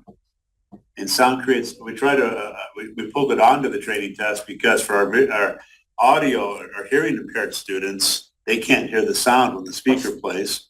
And so we put it there so it wouldn't be always on the test to create problems for that. And have to be flagged and not be on a hearing impaired student's hearing. But anyway, any other questions? Cool. My last slide just says thanks, and we've got our emails on it, and the science item tutorial, the simulation item tutorial is at that link. So if you want to go through the tutorial on simulations, I have one there. That tutorial has just about everything in the world you can click. It's actually a simulation on make your own homemade pizza. And you have all these different things to pick the toppings and how much of the toppings and things to actually make a pizza. It's kind of cute, but nothing testable. You don't actually get a pizza. You don't get a pizza. Remember, Scott, we're just getting exposure to the functionality of the system, Right. not content. I wanted a pizza. That's what I had that night for dinner after I saw that last. Walk through that denial too. Yeah. All right. Cool. And then just time check, we have an hour and 5 minutes left and we're only on slide 60. So are you going to keep things moving? I promise. Sorry. All right, luckily I don't have a whole bunch of stuff to talk about, so next slide. Just the usual reminders. Everybody's pretty much just taking a test right now. If you don't see a student rostered, here are your usual suspects to look out for. If they're a new student, it's going to take a minute for them to get rostered for an assessment. If you make changes to their student record right now, date of birth, name, any of those things, that will generally drop a student off of rostering for a day. Course changes will also probably drop a student off for a day from rostering. And look out for UTREX errors, fatal UTREX errors, and the number one culprit that keeps students from rostering for assessment. Next slide. All right, remember, dually enrolled students can test anywhere. For RISE and Utah Aspire Plus, they just need their SSID, they need a test code or a test session ID, and they can test at any location, even if they are not rostered there. The results can only be seen by the schools that they are rostered with, and accommodations can only be applied by the school they are rostered with. Otherwise, they are good to go anywhere. Next slide. All right, we did have that issue with Utah Aspire Plus with dually enrolled students sort of rostering at the incorrect school. We've got that cleared up by now, but if you are still seeing a student with an issue, a rostering issue, please get in touch with me. I'm happy to check them out and hopefully get it resolved. We do have a little bit of an issue with RISE testing right now. There's a bit of a window in sort of late February and March where rosters didn't get updated. So we have some students that are still hanging around in Tide that have transferred out of school, or they've transferred out of classes and they're showing up on a couple of rosters. Luckily, this isn't affecting anyone's testing. They can still take a test if the student is on multiple rosters. We are trying to get to the bottom of it. Our developers looking at it, Tide developers are looking at it. We aren't sure why this happened, but we're working on getting it fixed. As soon as the issue is cleared up, students will just drop off those rosters and you shouldn't have to do anything. As far as I know right now, they should just drop off those rosters. You aren't going to have to put in a participation code or anything like that. If that changes, we will let you know. Next slide. All right, WIDA data validation. Your window for LEA pre-reporting data validation ended on Monday. So you can't make any more changes for your WIDA test in DRC. Luckily, my state data validation starts on May 1st around there. So if you get your reports on May 1st and there are still issues, just let me know and I will clean them up during my state data validation. Next slide. Just a reminder, if you are at a charter school and you are freaking out right now because you just found out you have to test UFA student, just the same directions, nothing's changed. Private homeschool UFA students, here are your instructions for rostering them for assessment. Peek ahead, there's going to be a new school added to these instructions just for UFA students next year. Right now, we're just following these instructions. They will be updated over the summer. There will be new ones. Can I tag on to that real quick? Yes. So I presented this information to special ed directors last week before, I forget when we did that. I don't even know what today is, but there were a lot of questions coming out of your special education departments, especially you charter schools, around like, do you have to have an avenue to assess? So we're trying to untangle special ed requirements in UFA and assessment requirements. So we're still working that on our end, but please pass along that information to them. If you are a charter school LEA, we're going to try to send something out to them next month for clarification, but that was a big question they had that I couldn't answer. So please get with your special ed department and work through as a charter school what that is. Okay, that's it. Alrighty, also sorry. I'll let you guys, questions? Go ahead with questions, Emily. Okay, a question online. I have been marking them as transferred before window. Do you want me to send them to you instead? Oh, our students that are rostering at the incorrect school? Just send them to me and we will, I'll double check them and see if we need to make any changes. Okay. And then I assume they need schedules input in order to have RISE pull a test. Yes. For UFA. Yes, your UFA private homeschool students need to be enrolled in courses to roster for RISE. That is the same for any student. You can put them in your 995 and create courses in that school and then just give a Cactus ID of an administrator or someone. It's not used for accountability. Pretty much once we get the results, those are all ignored. So just a valid Cactus ID added and they'll be rostered for assessment. Yeah. One more thing. So this rostering method is only for students, private school students, homeschool students, UFA students who are not in Data Gateway, who are not enrolled in a public school, who are nowhere. If a student is already enrolled in another school, you don't have to use this special rostering method. They're already in a public school, then the dually enrolled student rules apply. You do not have to go through all of this if you have a student that's maybe a part-time homeschool student that is enrolled also in an online school. Don't go through all of this hassle if they are already enrolled somewhere. You don't have to do it.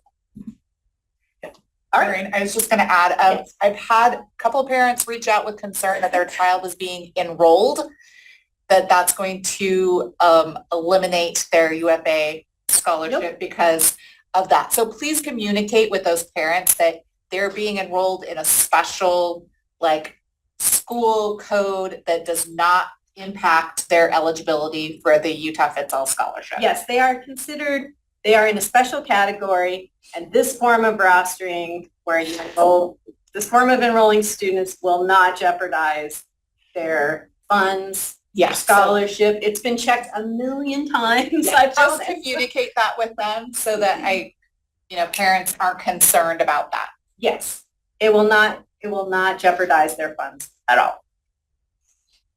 All right, I think that's it for me. Next slide.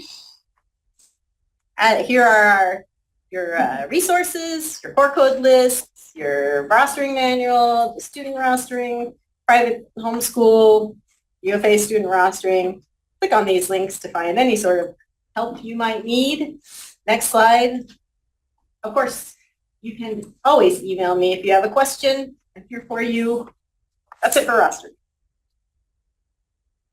Awesome. Dynamic learning map. So this is our alternate assessment. Go ahead.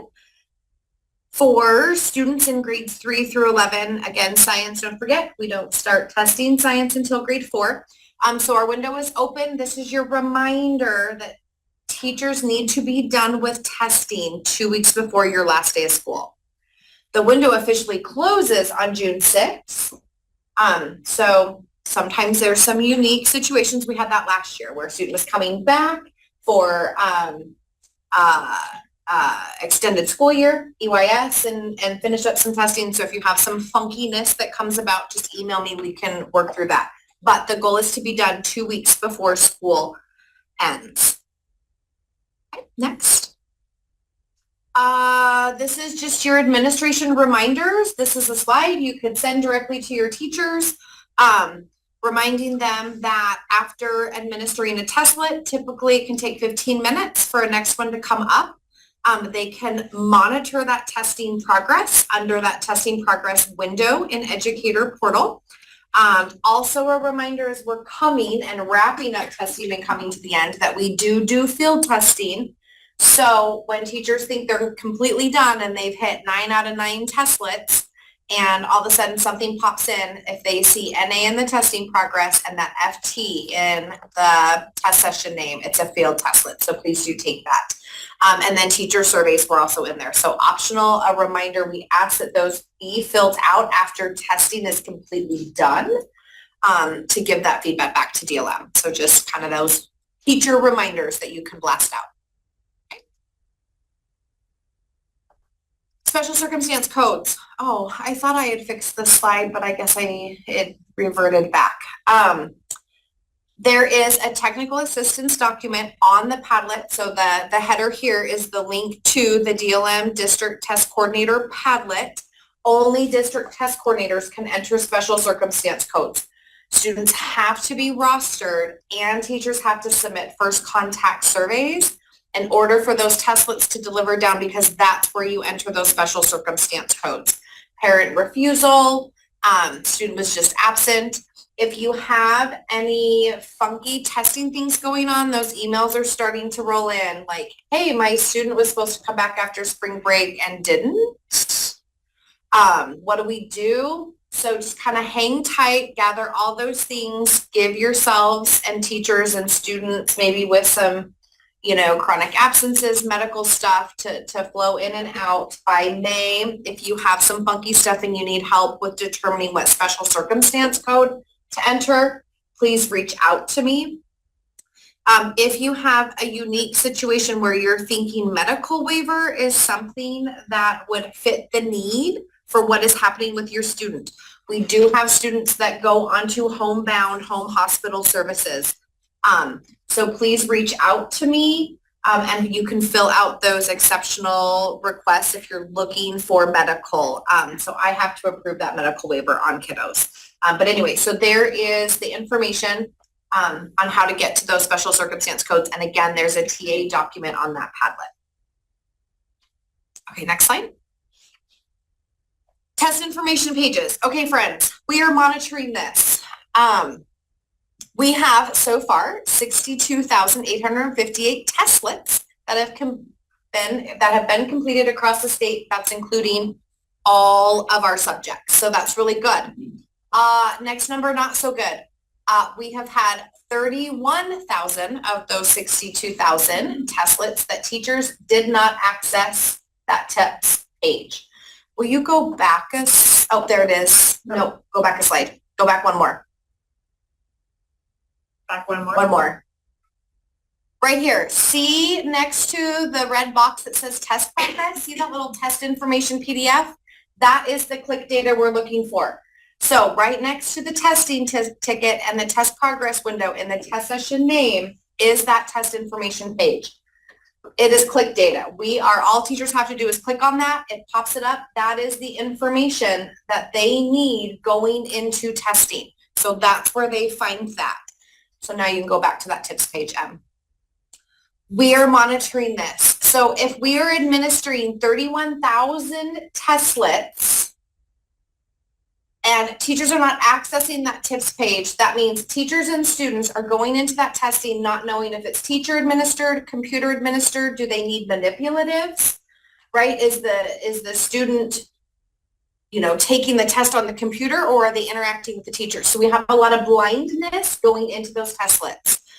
So please do that. There were 98 LEAs that teachers in 98 LEAs across the state have done testing and not accessed the tips page. So instead of me sending out 98 emails to each individual LEA, please go back and monitor this and talk to your teachers. Okay. Next slide.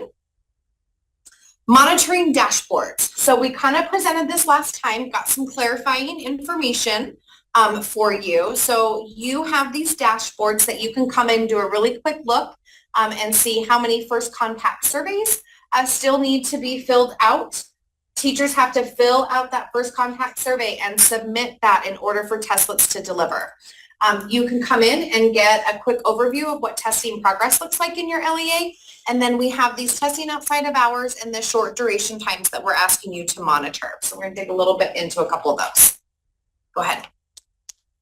First contact survey. So where we are at, you can see here that we have over 4,000 students that have that completed. We have sitting about typically every year 4,500 kiddos in DLM. So we've got 500 kiddos that still need that completed. So if you have those kiddos that you have parent opt-out or you've got those things, remember you still have to submit first contact survey. And so that has to happen. Now that the window is open, if a teacher goes in today and submits a first contact survey, that status has to be completed. The system will pick that up tonight and testlets will deliver tomorrow morning. So there's a 24-hour turnaround once the window's open. Next one. Testing progress. So this is where we are sitting with our testing. So right now we do still have 178 kiddos in ELA, 182 in math, and 156 in science that are in the DLM system, not sitting on rosters. If you go in and you find that there's a kiddo in DLM that should not be, please email me. You cannot exit students. You should be locked out of that now. We found out that we had an LEA exiting students. So we do not manually add students. We do not manually exit students. There could possibly be an issue, again, with exiting students. So please email me if you find a kiddo in there that shouldn't be. They transferred, they unenrolled, whatever the situation is, let me know and I can work on that. So you also can then kind of have this dashboard to kind of see where you're at in testing. The orange is the number of students that have completed at least one or more tests. When they refer to the blueprint, that means all of those required testlets, whether it's 9, 6, 8, depending on the subject and grade level. One Testlet, they're a participant. At one Testlet, they're a participant. You do not need to enter a special circumstance code for those uncompleted Testlets.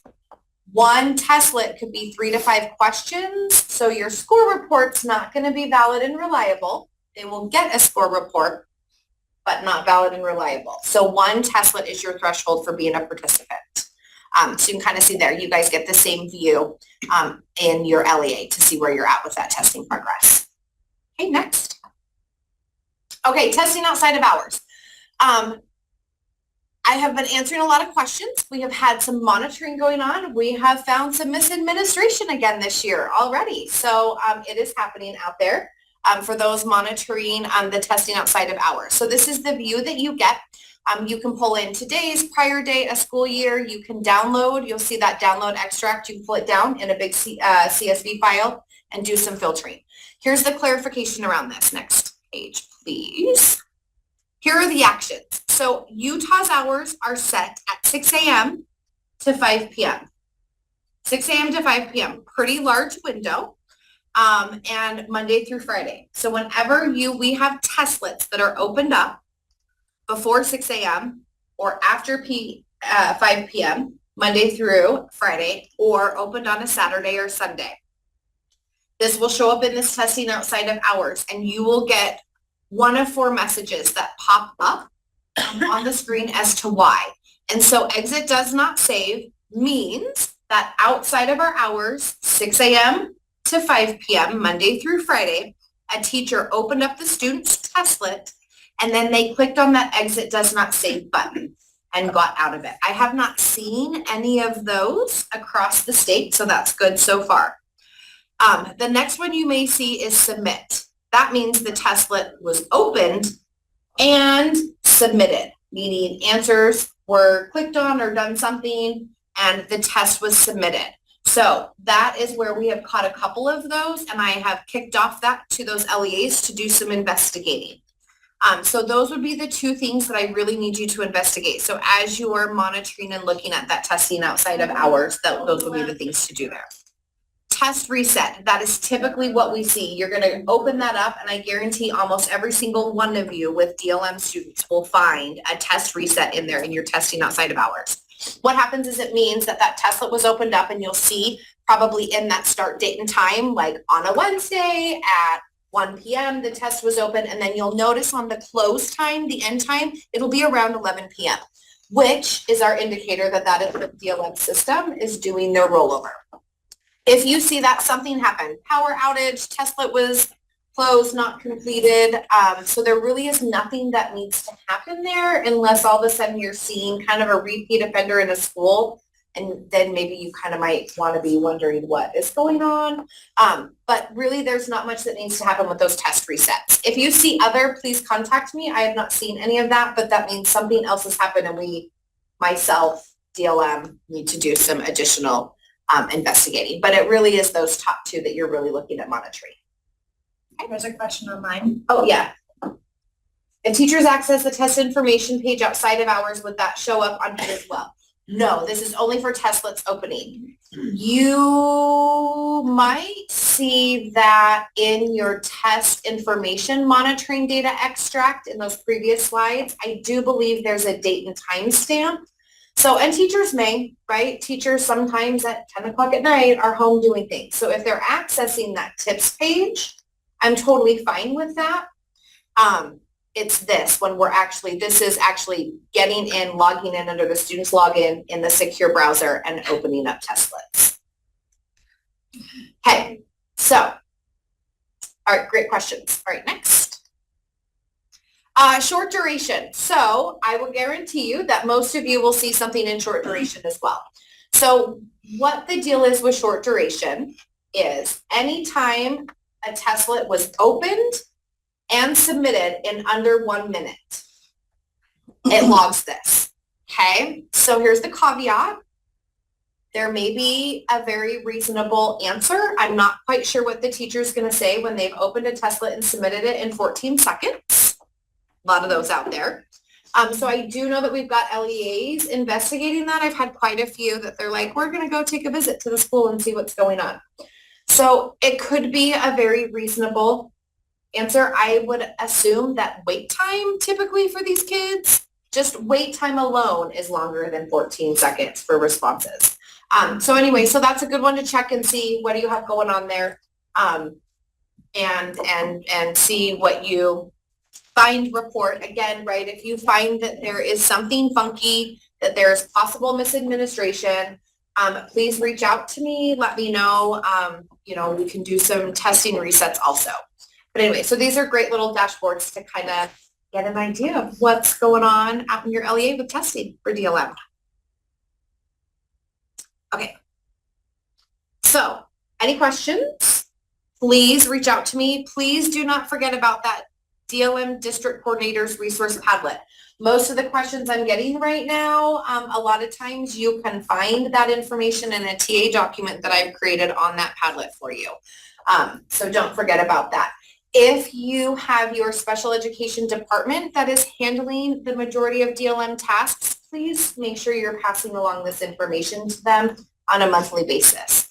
Because a lot of the questions I'm getting out of those special ed people are things that we're covering here. Again, I get to you guys once a month. I get face-to-face with special ed directors 4 times a year.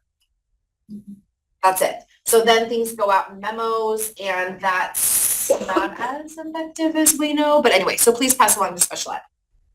Okay, and then always email me if you have any questions. Rita, here we go.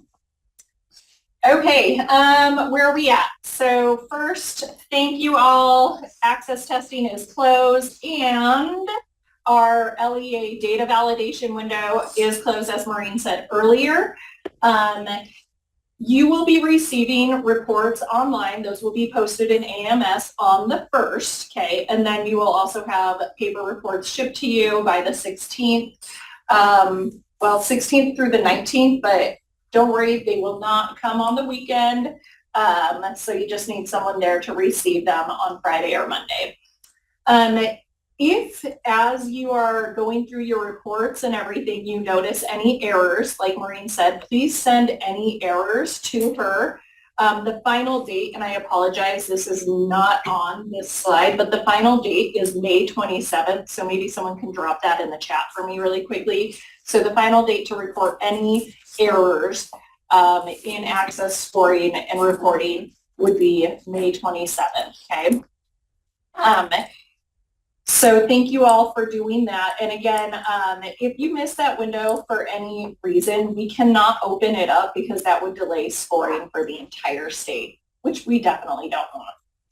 We already know how delayed scoring goes. So Can you say that date again? I'm typing for you. May what? 27, May 27th. Okay, thank you. Yep, thank you. All right, moving on. Alerts, plagiarism, suspected AI. The good news is all of our scoring for speaking and writing has been completed. So we shouldn't be getting any new alerts, plagiarisms, or suspected AI. So just remember though that it's just the item, not the domain, that wouldn't be scored, which could affect a student's score. If you have not had a chance to respond, if you were an LEA where one of these instances happened, if you have not responded yet, we still ask that you please do respond to let us know your findings. So, but there will be no new ones. So I have to say, kudos to all LEAs because our instances of alerts, plagiarism, and suspected AI for access this year was way down. Yay! Emily was grateful. Very, very. Okay. Okay, couple of just resources for you. The interpretive guide for score reports, it's all posted. You can click any of these links, and that's going to be for your larger district data files, so you know exactly how to read those, and also other resources for interpreting the scores. If you ever want, we are happy to help and come do data dives to really understand those scores that your students have received and the implications of those in the classroom. So again, all things scoring. Next. Okay, screener. I know, you're like, really? Already, Megan? Yeah, already, because screening can really happen all year long. But do just remember that for the upcoming year, you can start screening for next year on July 1st. All updated materials and trainings and everything will be updated in the secure portal. Please remember that test administrators do need to complete those test administration trainings in AMS annually. And the reason why I've gotten some questions about this recently is because there's always slight unique changes every year to the systems or the materials. So that's why we need you to do those trainings annually. Everything should be free online in the WIDA Secure Portal or in WIDA AMS. It should never cost you anything. If you need paper screeners, please reach out to me and we can get those shipped out to you. So we always suggest paper screeners, sometimes for students with significant cognitive disabilities, if Tracy suggests that, or students that are not familiar with technology. Oh boy, here we go. The questions are coming. Yeah, it's coming. No one's gonna, I will celebrate 1 minute girl party. Here we go. Oh, see? Thank you, Terrellyn. Woohoo. July 1st, it'll be here. So everything for the alternate screener is going to be available in the WIDA Secure Portal. Again, everything is free for download. We are going to have more guidance as we get closer to this because we know we're still little ways out. So we want it to be fresher as we get closer because this cannot start till July 1st.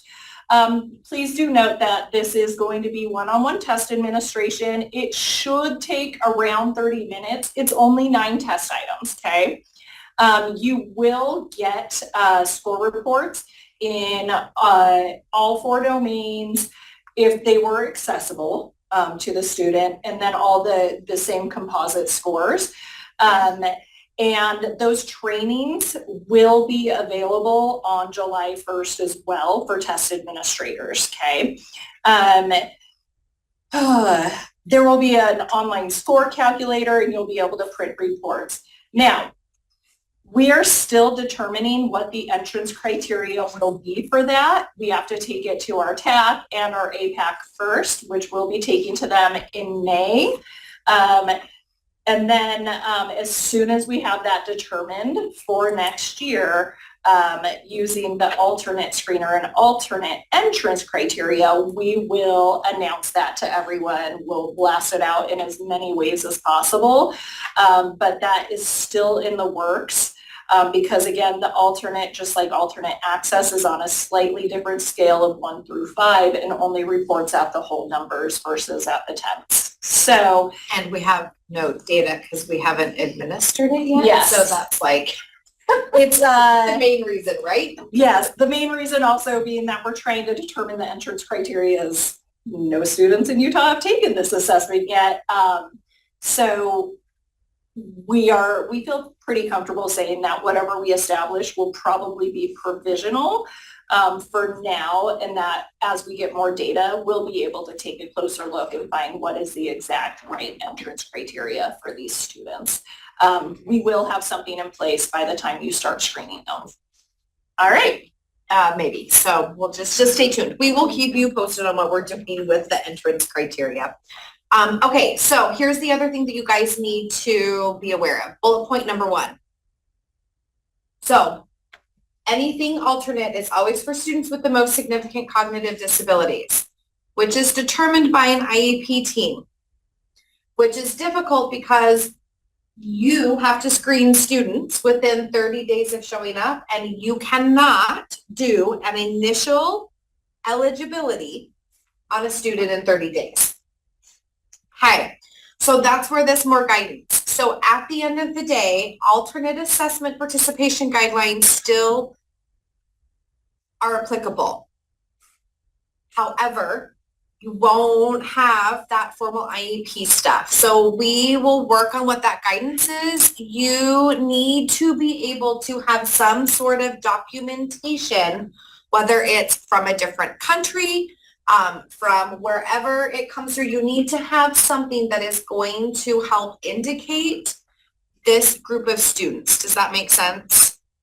Okay, so what we have to be careful with is that we just don't start administering alternate screener to just anybody, everybody. Does that make sense? So we will still be working on that guidance for you. We will have something come July 1. So I know, Terralyn, you're very excited. The majority of these kiddos, I know that there will be something in place that you guys can lean on to determine that. So, and we will work, we'll work with this internally as a group. Okay. So yeah, we're just asking for your patience. Stay tuned. We have till July, so there's a lot of moving pieces right now with Utah's MLs and everything. So we appreciate your patience. All right. Next. We have one more training opportunity that'll be available this summer, and then we will be announcing next year's trainings as well. So one more available that will be a webinar, and then of course the free self-paced online through the WIDA Secure portal are always available.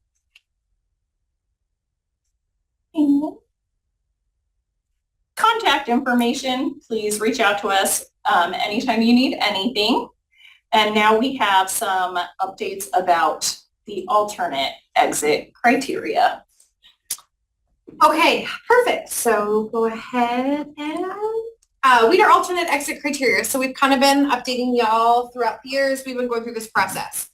So again, the reminder of we do not currently have exit alternate criteria available to the exiting students. So just remind your teachers, hang tight. I know it's tough. We're almost there. We're not there yet. Okay, so next slide. Just a recap, we brought to you kind of where October TAC recommendations were a while ago. So we did a bunch of data analysis, worked with the Center for Assessment on that. TAC came out in October and recommended that we set a provisional, again, the word provisional, cut score, between a 4 or 5. But really at that point, they said, we are ready for y'all to kick it to your field educators and see kind of what their thoughts are. Again, their last bullet point here, number 3, was really emphasizing that we need to continue to do some data analysis over the next couple years and evaluate and update policy as necessary. So next slide, M. We held that stakeholder group. So we had that on March 21st. 4 of our LEAs representing that group were from our largest LEAs that have the largest ELL population. So they may not have been the largest LEAs, but they had the largest ELL population. We had 3 of our LEAs were from a rural area, and we had 1 charter school that was able to join us. So who was in that group? We had a pretty awesome They were incredible. representation that I felt was very even. So we ended up with 2 of our special education directors, 2 assessment directors. We had 2 ALS directors. And we ended up with 2 participants. One was actually a special ed teacher, but another one was like a teacher coordinator. So it kind of falls in that special educator bucket. And then we ended up with 1 teacher who is the English language learner teacher within their school that does a lot of administrating. So it was a really robust group, and we had some great conversations. Go ahead, Em. So when we were digging into all this data, we reviewed with the stakeholder group federal guidance. We looked at some multiple pathways that other states have done with the regular WIDA access. We also presented some student vignettes. We really dug into that data. We looked at that comparison data between where students were performing on the WIDA alternate access as well as DLM for all content areas. And the biggest thing to this was, the biggest concern is it's such a small number of students. So when we dig into that data, we're trying to compare our DLM data and our WIDA alternate access. We had less than 500 kids in that data set when we were trying to figure out kind of where our students sit. At the end of the day, we're trying to determine where their English language proficiency is to be successful in content, right? That's the intent of our WIDA assessment. And so again, a lot of discussions around teasing out that disability, right? And that language component, all of those things. And at the end of the day, they really just wanted to err on the side of caution until we have more data in place. One of the things that really popped up in a lot of the data that we did, we also compared DLM's first contact survey information with WIDA's learning characteristic, and those are very similar in some of the things that they ask for. The difference is it's required in DLM, not required in WIDA, so we also didn't have a robust set of surveys to look at. But in what we did have in responses, we found very much so that there's a lot of question marks and inconsistency around services that are being provided for this population as far as EL services. So that was something that came up in that group. So what they ended up recommending at the end is a two-way provisional exit policy for students with the most significant cognitive disabilities. So the primary exit pathway was any student that took the WIDA alternate access and received a 5 automatically exits, which makes sense. It's the highest score that you can get. The secondary pathway, this is where we kind of had a lot of discussion, came in at if a student has a WIDA alternate access of 4, as well as a DLM ELA score of 4, they may exit the student at the discretion of the LEA or IEP team, but the ELL person, whether it's a district person, teacher, someone from the ELL side needs to be at the table involved in the conversation, okay? So that secondary pathway becomes kind of LEA discretion, IEP team with that DLM component in place. Now, where this becomes problematic is if you look here at our last bullet. So this means that students, K-3, because if you think about it, 3rd graders take DLM in the spring of 3rd grade and you don't get DLM scores until the fall of their 4th grade year. So students K-3 would only fall within that primary pathway. We don't have a DLM score. We did discuss what it would look like using Acadian's alternate, but nobody really felt comfortable kind of diving deeper into that unless we did some more really specific data analysis around that. And then there was a lot of concerns, including our special education teachers with the most significant cognitive disabilities around exiting too early. So it was a really robust, interesting conversation. So with that, in that provisional, back to that caveat of needing to continue to do data analysis, they felt err on the side of caution, right, and not exit too early, and instead of coming back and finding out that we've set the bar too low. Does that make sense? And if we have to adjust that. So that's where we are sitting right now in that recommendation, is our K-3 students would only exit with a 5. I just want to reiterate that this has not been approved yet. And so we can't start exiting students yet. We will give you the green light when you can exit students, start considering exiting students. But we just wanted to give you an update. Again, we are saying if this gets approved, it will just be provisional because we will have future opportunities to amend this. So we know, and thank you for being so patient, and this requires a lot of patience. It is a long process because of all the different hoops we have to go through in order to get this in place. Okay, so additional recommendations that came out from that group.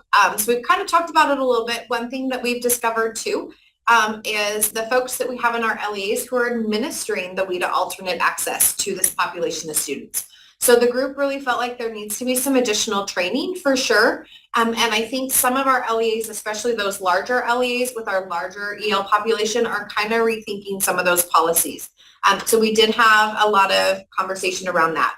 And then, of course, collecting some additional data. So you can see the different things that kind of came out of really looking at what additional data should we be looking at over the next couple of years. And then, of course, you know, thinking about that revisitation annually if we see the need until we feel like we have some pretty solid data. So one of the other things coming into play with this too was we don't have a WIDA alternate screener. We know that's coming. So those students that would not maybe have qualified to begin with, right? What kind of impact that will have on data. So I think we've got a lot of fluid things happening here with our WIDA alternates. So we just want to be really cautious until we're solid in that data.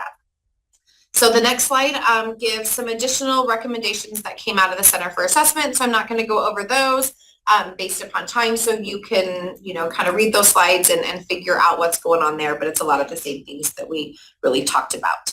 So timeline and next steps becomes now we have to take this information. So this presentation went to special ed directors a week ago, 2 weeks ago, whatever that was. Megan is taking this tomorrow to ALS directors. Next week. Next week, thank you. And then this will go back to TAC and APAC in May to get that kind of final stamp for approval. From there, what happens is now we do have to put it out for public comment. So kind of tagging back to what Megan said, there's a process here. So we've got this recommendation, right? This is our recommendation of what we think provisional scores should be, goes out for public comment, then it will need to go to the full Board of Education for approval. From there, it then gets submitted into our ESSA plan that goes back to the Department of Ed, and then they approve that, and then we move into implementing it. So we're still in this kind of hold pattern, and I know it's really hard for our teachers. Believe me, I'm hearing from them across the state. And so they're very passionate about this, which is awesome, but we're just still kind of in that hold pattern for right now. So we will keep y'all updated. But in the meantime, what we need from you guys is any questions, concerns? If you do not feel comfortable with this recommendation on this provisional going forward, Megan and I definitely need to know. Special ed directors, really, there was not much conversation that came out of that. Everybody, I think, felt pretty good with what we did here. So yeah, questions, concerns? Okay. Email us if something does come up. Let Megan and I know because we do need to be aware of that. So, hey, stay tuned. Thank you. Okay, jumping into Acadians. Let's talk about it. So we have MOI data available. Here are links for both math, for state and LEA, and for reading, as well as for state and LEA for both of them. So those links are there. We will also add the links to the AD memos that are sent out so you have access to that. Go to the next slide. This is all you care. Yeah, so this is the time of year when typically we've asked LEAs to make a decision on which data entry platform they would like to use for Acadians math. This year, you can see the process there. So I'm going to just be contacting those LEAs who are using ADM to see if there's an interest on whether they would like to switch to ALL or remain on ADM. If you are currently using ALO, which is the large majority of LEAs, and for whatever reason you want to switch back, you can let me know. There's the date by the end of May 2025. So we're simplifying the process in this. If you have questions about ALO or ADM and you're wondering about things, please reach out and I can help answer those questions. So on Canvas, we now have EOI reading assessment practices that teachers can go in and do. We've had BOI and MOI practices available. Now the EOI practices are available as well. So if you just have some assessors who want to go in and practice before actually giving it to the students, I would highly recommend that they go in and use this course. It has pre-recorded readings so they can practice on the essential trainings page. The course will walk them all through that. So there's that link there to enroll in the course to practice for EOI. The nice thing about this is that it's the actual benchmark materials so they can have practice with it before administering to students. And on our next screen, hopefully this will help with persuading you to switch to ALO. We now have, effective this Monday, student data transfers will be happening from LEA to LEA. So yay. I know, it's actually real. And I've had people email me being like, hey, I'm seeing data that's from another LEA. So I know that it's actually working. So there's just some information here. I know that we are short on time, so I don't want to read through all of it, but please know that the system will not allow for students to be dual enrolled. All of their data will move with them. So when a student moves from LEA to LEA, the historical data and progress monitoring data will no longer show up on the previous LEA screens, and it will show up for the new LEA screens. The student will be included in the aggregate data for the LEA in which they are currently enrolled, and this only applies to students who transfer LEAs beginning Monday, so the 14th, this previous Monday, the 14th. It'll go forward. It will not transfer data retroactively for students who were transferred earlier in the year. So this is just moving forward. Also, I've had a few people reach out to me that with students whose data has been transferred, they are not able to save assessments such as progress monitoring. Please know that ALO is aware of this and they will be putting a patch in place tomorrow. So starting next Monday, you will be able to administer all of the assessments, and it should, fingers crossed, work flawlessly. So we're so excited for that. Okay. If you have any Acadience questions for math, please reach out to Jared. For reading, please reach out to me, Dallas. And we are going to jump right into the PEEP assessment. Emily, if you can go to the next screen for me. Thank you so much. So a few housekeeping things. The assessment window is the last 4 weeks of preschool, so that's coming up for a lot of people if it hasn't already opened up yet. Data is due in the Data Gateway by June 15th. Along with that, new for this year is the is eligible field. So on there, please indicate if a student is economically disadvantaged, has a risk factor, is multilingual, or is multilingual and is economically disadvantaged or has a risk factor. This is also due by June 15th. There's a picture there that just reminds you, once you click on the no on the is eligible field and change it to yes, it will give you a drop down for that criteria. If you have any questions about the is eligible field since it's new, please feel free to reach out to me. There's also the PEEP Exit Canvas courses that need to be taken before an assessor gives the PEEP Exit. If they have not been trained on that before, the link for the PEEP Exit training is there. And if they have been trained and taken that course, then they just need to do the refresh training, which is required annually. And that is also linked on this slide. And last thing for PEEP, I think we brought this up our last AD meeting, but teachers are currently not able to see their classes in the PEEP. So if they log in, they cannot see the classes. The admin can, the teachers cannot. Luckily, our IT team has identified the problem. So they're trying to work on solving that. The tentative timeline for having that fixed is 2 to 3 weeks. So the bad news is that you may need to administer the assessment on paper and input the scores later once that fix has been made. But please know that we know about it. We're working on it. I appreciate those who have reached out to me to let me know about it, and we're hoping to have it fixed as soon as possible. And again, if you have any questions regarding the PEEP, please email me or call me. All right, we're gonna go lightning speed. So here's your testing at a glance guidance for RISE. whoops, but that was not that Too line. fast. All of your tasks do need to be completed by June 13th. Most importantly, do not exit your students until your data cleanup is complete. You want those participation codes entered before students exit, and this happens every single year. Your exit date or your school year end happens like May 25th or June 2nd or June 6th. And then after all those kids are gone, you go, phew, I can go and enter all those participation codes now. And they're gone. Don't wait till your kids have exited to enter your participation codes. It'll make all of our lives a lot easier.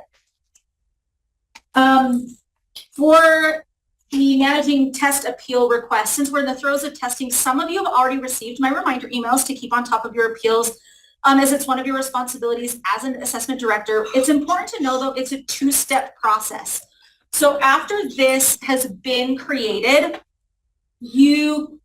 any user can create a test appeal, but a user needs to go and either approve, reject, or retract that has an LEA role. So if you ever have questions on which one you should do, just feel free to reach out to me or Scott. We're happy to talk through those situations with you. And as a firm but friendly reminder, because is not a good enough reason to approve a test appeal. They didn't like it. It is, however, a great reason to reject it and reach out for more information. So as a note here, just as a general rule, also, we do not reopen summative tests after they have gone to reporting. This is what a lot of your appeals will be, okay? With benchmark modules, these can be administered as many times as the teacher wishes. So it's really better to just give a new one rather than reopen the one that they already have, unless for a one-time only, because we love Teresa and Megan and Dallas so much, it is a writing benchmark. Please reopen those and let the kids spin it, because we need those numbers. So that's the only time you will ever need to reopen a benchmark. They can just give another one. If I see something mildly amiss, though, with a test appeal, I do try to address it with some encouraging suggestions for you. But if you need more guidance, just let me know. Scott talked about this with the science items, but I wanted to call out scoring assertions provided on some of the items of the training test. If the score item appears in the hamburger menu, this functionality is available on that item, but know that it is not on every item of a training test. I have people call and ask for it. If it's not there, it's not available for that item. Okay? The score rationale is then provided. Scott mentioned this too. It provides those little red X's for students, for where students didn't show understanding for that component, and a green check mark to indicate where they did show understanding. And again, to respect our time constraints, I'm just going to graze over this quickly as I've provided more detailed guidance in my trainings, but reporting is become available for your RISE tests for math and science. Remember, no ELA or writing scoring is going to appear immediately. Teachers and school level users can view all student data at the roster level and the individual student level for summative assessments, and the Performance by Student tab displays assessment results for each of your students across their classes and rosters for all of your students. In addition to the total section, there are sections to view the reporting categories within that assessment. You can then view your students' performance in each reporting category by clicking the reporting category section bars and expand them across the top. And for summative assessments, you can also view proficiency and strength and weakness designations for the categories in the Performance by Roster tab. Okay, if an asterisk is shown, though, that just means there's insufficient information to determine student proficiency, but the strength and weakness designations will compare an individual student's performance on a specific standard with their performance on a test, with the little plus, equal, and negative signs, meaning plus is an area of strength, the negative sign meaning it is an area of weakness. These are your go live dates for you to plan ahead for the 2025-2026 administration. I am calling these out because in every other year that I have worked here with USBE, our availability date has been August 1st. August 1st is a Friday, so it is not available August 1st. They will be available August 5th. I know that we have schools who are starting the last week of July. This applies for you more specifically than anyone else because it means that your interims are not available when your kids are walking right into your classrooms if you are starting your school year before August 5th. So just kind of make a note of that. If at any time you need help with your RISE administration, please make sure that you are reaching out to either myself or the help desk. But remember, the help desk is going to be a much better resource for you in a quick troubleshooting situation. If it is systems related, if you are right in the throes of testing, if it's something that can wait, though, you are always welcome to email me and I'm happy to help.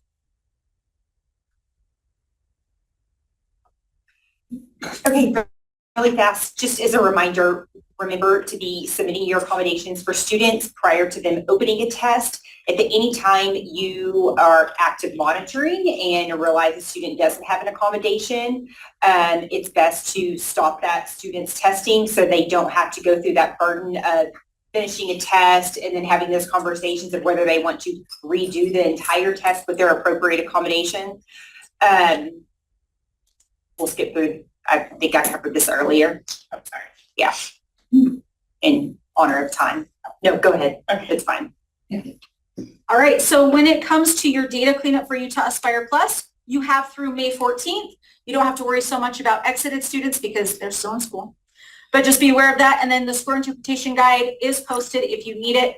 Again, last month I went over monitoring test progress and activity. So if you missed it, go and review it. But today we'll again just do a quick high-level look at other reporting features. But I do go into more detail in my training. Okay. With your reports, understand that you can toggle between different screens as well as the performance. Two ahead. No, it's It's doing its thing. It's doing its thing. It's spinning. You know what we're gonna do? If you need help with your Utah Aspire Plus reports, you can go watch the last probably 27 minutes of the training that is posted. One of the things just again to be aware of with the new, when we transitioned from Pearson Access Next to Atom, the standard performance became available to you. So if your teachers are unfamiliar with that, maybe that's where you might want to put a focus for the next little while, is that standard performance, because it's something that they didn't have previously and are grateful to have now. And you just toggle between performance summary and standard performance to access those. And then you can view all the standards that were tested and the performance percentage, and then change the view by toggling just at the tabs that are at the top. When it comes to the Utah Aspire Plus Help Desk, just as a heads up for you, their availability of hours is extended when we are in our testing window. So it does not end at 4 p.m. It is extended to 7 p.m. currently. So if there are ever questions that need to be answered outside of maybe your school hours, you can still contact them at that help number up through 7 p.m. Or you can email me and I can try to figure it out for you. Record time. The computer couldn't even keep up with you. Yeah. I don't It's Hours extended on the front side too, or just the back side? just our window. Yeah, but I mean, the time they're available till 7. Very earlier in the morning. Oh, 6:30 a.m. is when they always open. Okay. So Sometimes we get there at 5, so. apparently you're do something early, do something else. Get your 6:30 on standard. 6:30 is good. Yeah.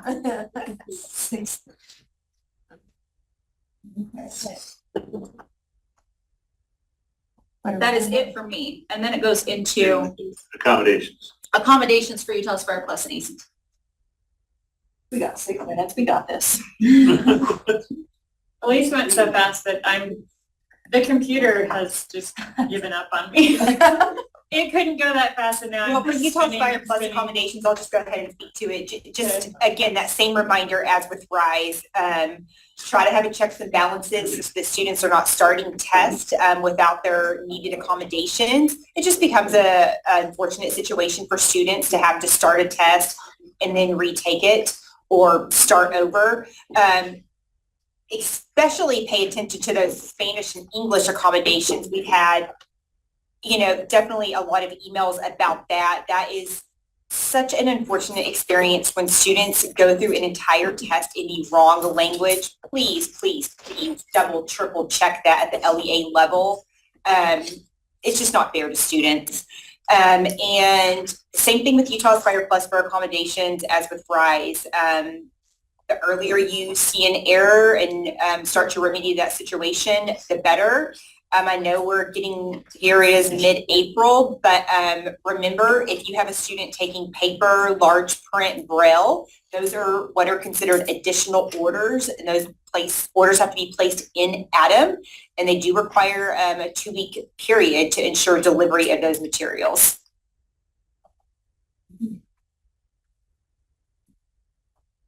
Okay, and I kind of spoke to state assessment request earlier, but for Utah Aspire Plus, since writing was removed, there is a very minimal need for a speech to text request, because the only item types for Utah Aspire Plus that would require students to have a text entry are math.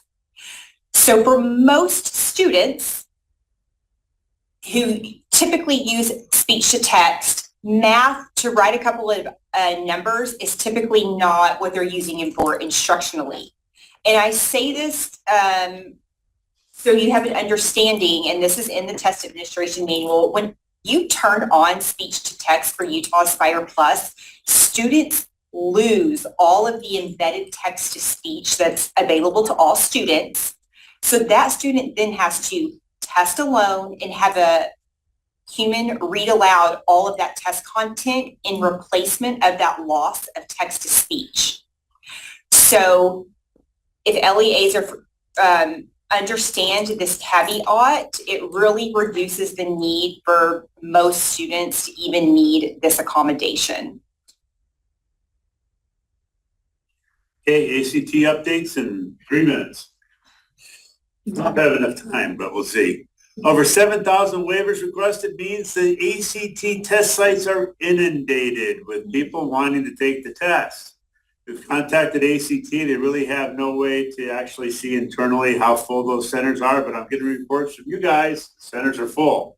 So ACT is going to allow you, if you wish, to set up your school as an unlisted test center. You can request that option by emailing me with some information. The next slide has some information directly from ACT that talks about this. So unlisted test centers is only your students on a national test day. So one of those Saturdays during the summer, June or July. In this case, they register through their national system using a test center code that ACT will give you, and they pay ACT the registration fee, or give them the waiver that you gave them. And then the UTC is responsible for all the cost and administrating. What that means is you need your personnel to open up the school and run the test center as if it was a normal day of school. ACT will not reimburse you for that, but they'll be contacting you to set that up. It's an unpaid center, so applications are set up, and usually they get it all set up by around May 9th. If you're interested in applying, respond to me directly with what's on the next slide, which is very similar to the information for the waivers. Send this to me by noon, April 30th. That is the official soft deadline. And I say soft because yesterday ACT made a mistake. They told me that if someone happens to be a little late, like 5 or 6 days, they'll still probably take the request. But please try to get it to me by that deadline, even though they made a mistake. I'll pass that information on for you. They will contact the contact person directly. This is what can be done as a one and done, but apparently they're looking at setting this up. If this is something you'd like to do on a yearly basis, you can set up your school as an unlisted test center for just your students. Weird. Fun stuff going on with ACT there. Other than that, I get some questions about reporting coming in lately, and those questions are mostly answered in ACT Success. The reporting is that within 8 weeks we'll have the scores up, but over 96% of the scores are already in ACT Success. I just looked 5 minutes ago. 42,600 scores are in out of almost 44,500 students tested. So pretty good in terms of getting the scores back really, really quickly, thanks to online testing. And a little birdie is telling me those scores are looking pretty good, pretty impressive. And so kudos for that. We'll get the official results, of course, when ACT gives us that data file. I think June or July is when we're scheduled to get that. Get those official results from ACT. Any questions pop up on me on that one? Will they extend the voucher availability timeframe? Mandy, they said no. I asked that question. They're looking June or July. But that being said, besides these vouchers, your counselors can request vouchers from ACT. And those vouchers are a little bit better than these vouchers because this is a retest voucher. Those vouchers give your kids a full year to take the test and give them free access to tutorials, 5 chances to take practice tests, all kinds of really cool stuff in a year. So I'm not going to say don't apply for those vouchers. I'm going to say if you need them, your kids qualify for them based on the information in their handout, go ahead. Make ACT pay for the test. Works for me. Any other thing here? One high school sets analysis test center is it tied to school enrollment? It's supposed to be, according to their information, tied to that school. So if Jordan High School wants to set up via UTC, they can do that, but according to ACT, specifically for their schools. Now, I'm more than willing to ask them if they're willing to have, like within a district, if you want to bring kids in from other schools and have it be a one center, I would be willing to bet if you have the facilities to pull that off, ACT would probably allow that, but don't quote me. Let me ask them directly and I'll see if that's a possibility also. Because it's much easier to staff one school, especially if we have like 10 high schools, than all 10 high schools, right? And so I can always ask that question, but their information they gave us so far is each school. That answer is yes, based on our meeting with them, but. Yeah, like I said, they've been very, because this wasn't just Utah where the first day of testing flopped. It flopped on the East Coast even harder. And they're having a lot more issues over on the East Coast. They got a lot of the problems fixed before it got to us. And still, we're looking at over 7,000 vouchers requested. That's a pretty big hit that first day of testing. But we'll check with them. I have no problem asking and advocating on behalf of our students and on behalf of you guys and your personnel. Not a problem. Sometimes they say no, but they've been pretty. They like our state contract, so they say that. They like our state contract and they want to make sure they go do right by us. So they've come a long way in the 4 or 5 years I've been handling them. So I give them kudos for that. I know we're a few minutes over, but we appreciate all of you for attending today, the questions that you've asked. And as always, if you have continued questions, please reach out to our staff. We're happy to engage in conversations. Make sure you check it TAM first. We are always happy to answer questions or reach out, emails or phones. We're happy to respond to you. And again, I just need to express my gratitude and thanks for the staff here on the assessment accountability team. They're amazing. They're quick to respond to things. They're happy to work through issues with you. And I just appreciate working with all of them. So thank you all. We appreciate your attendance today. Let us know if you have anything else. Thanks.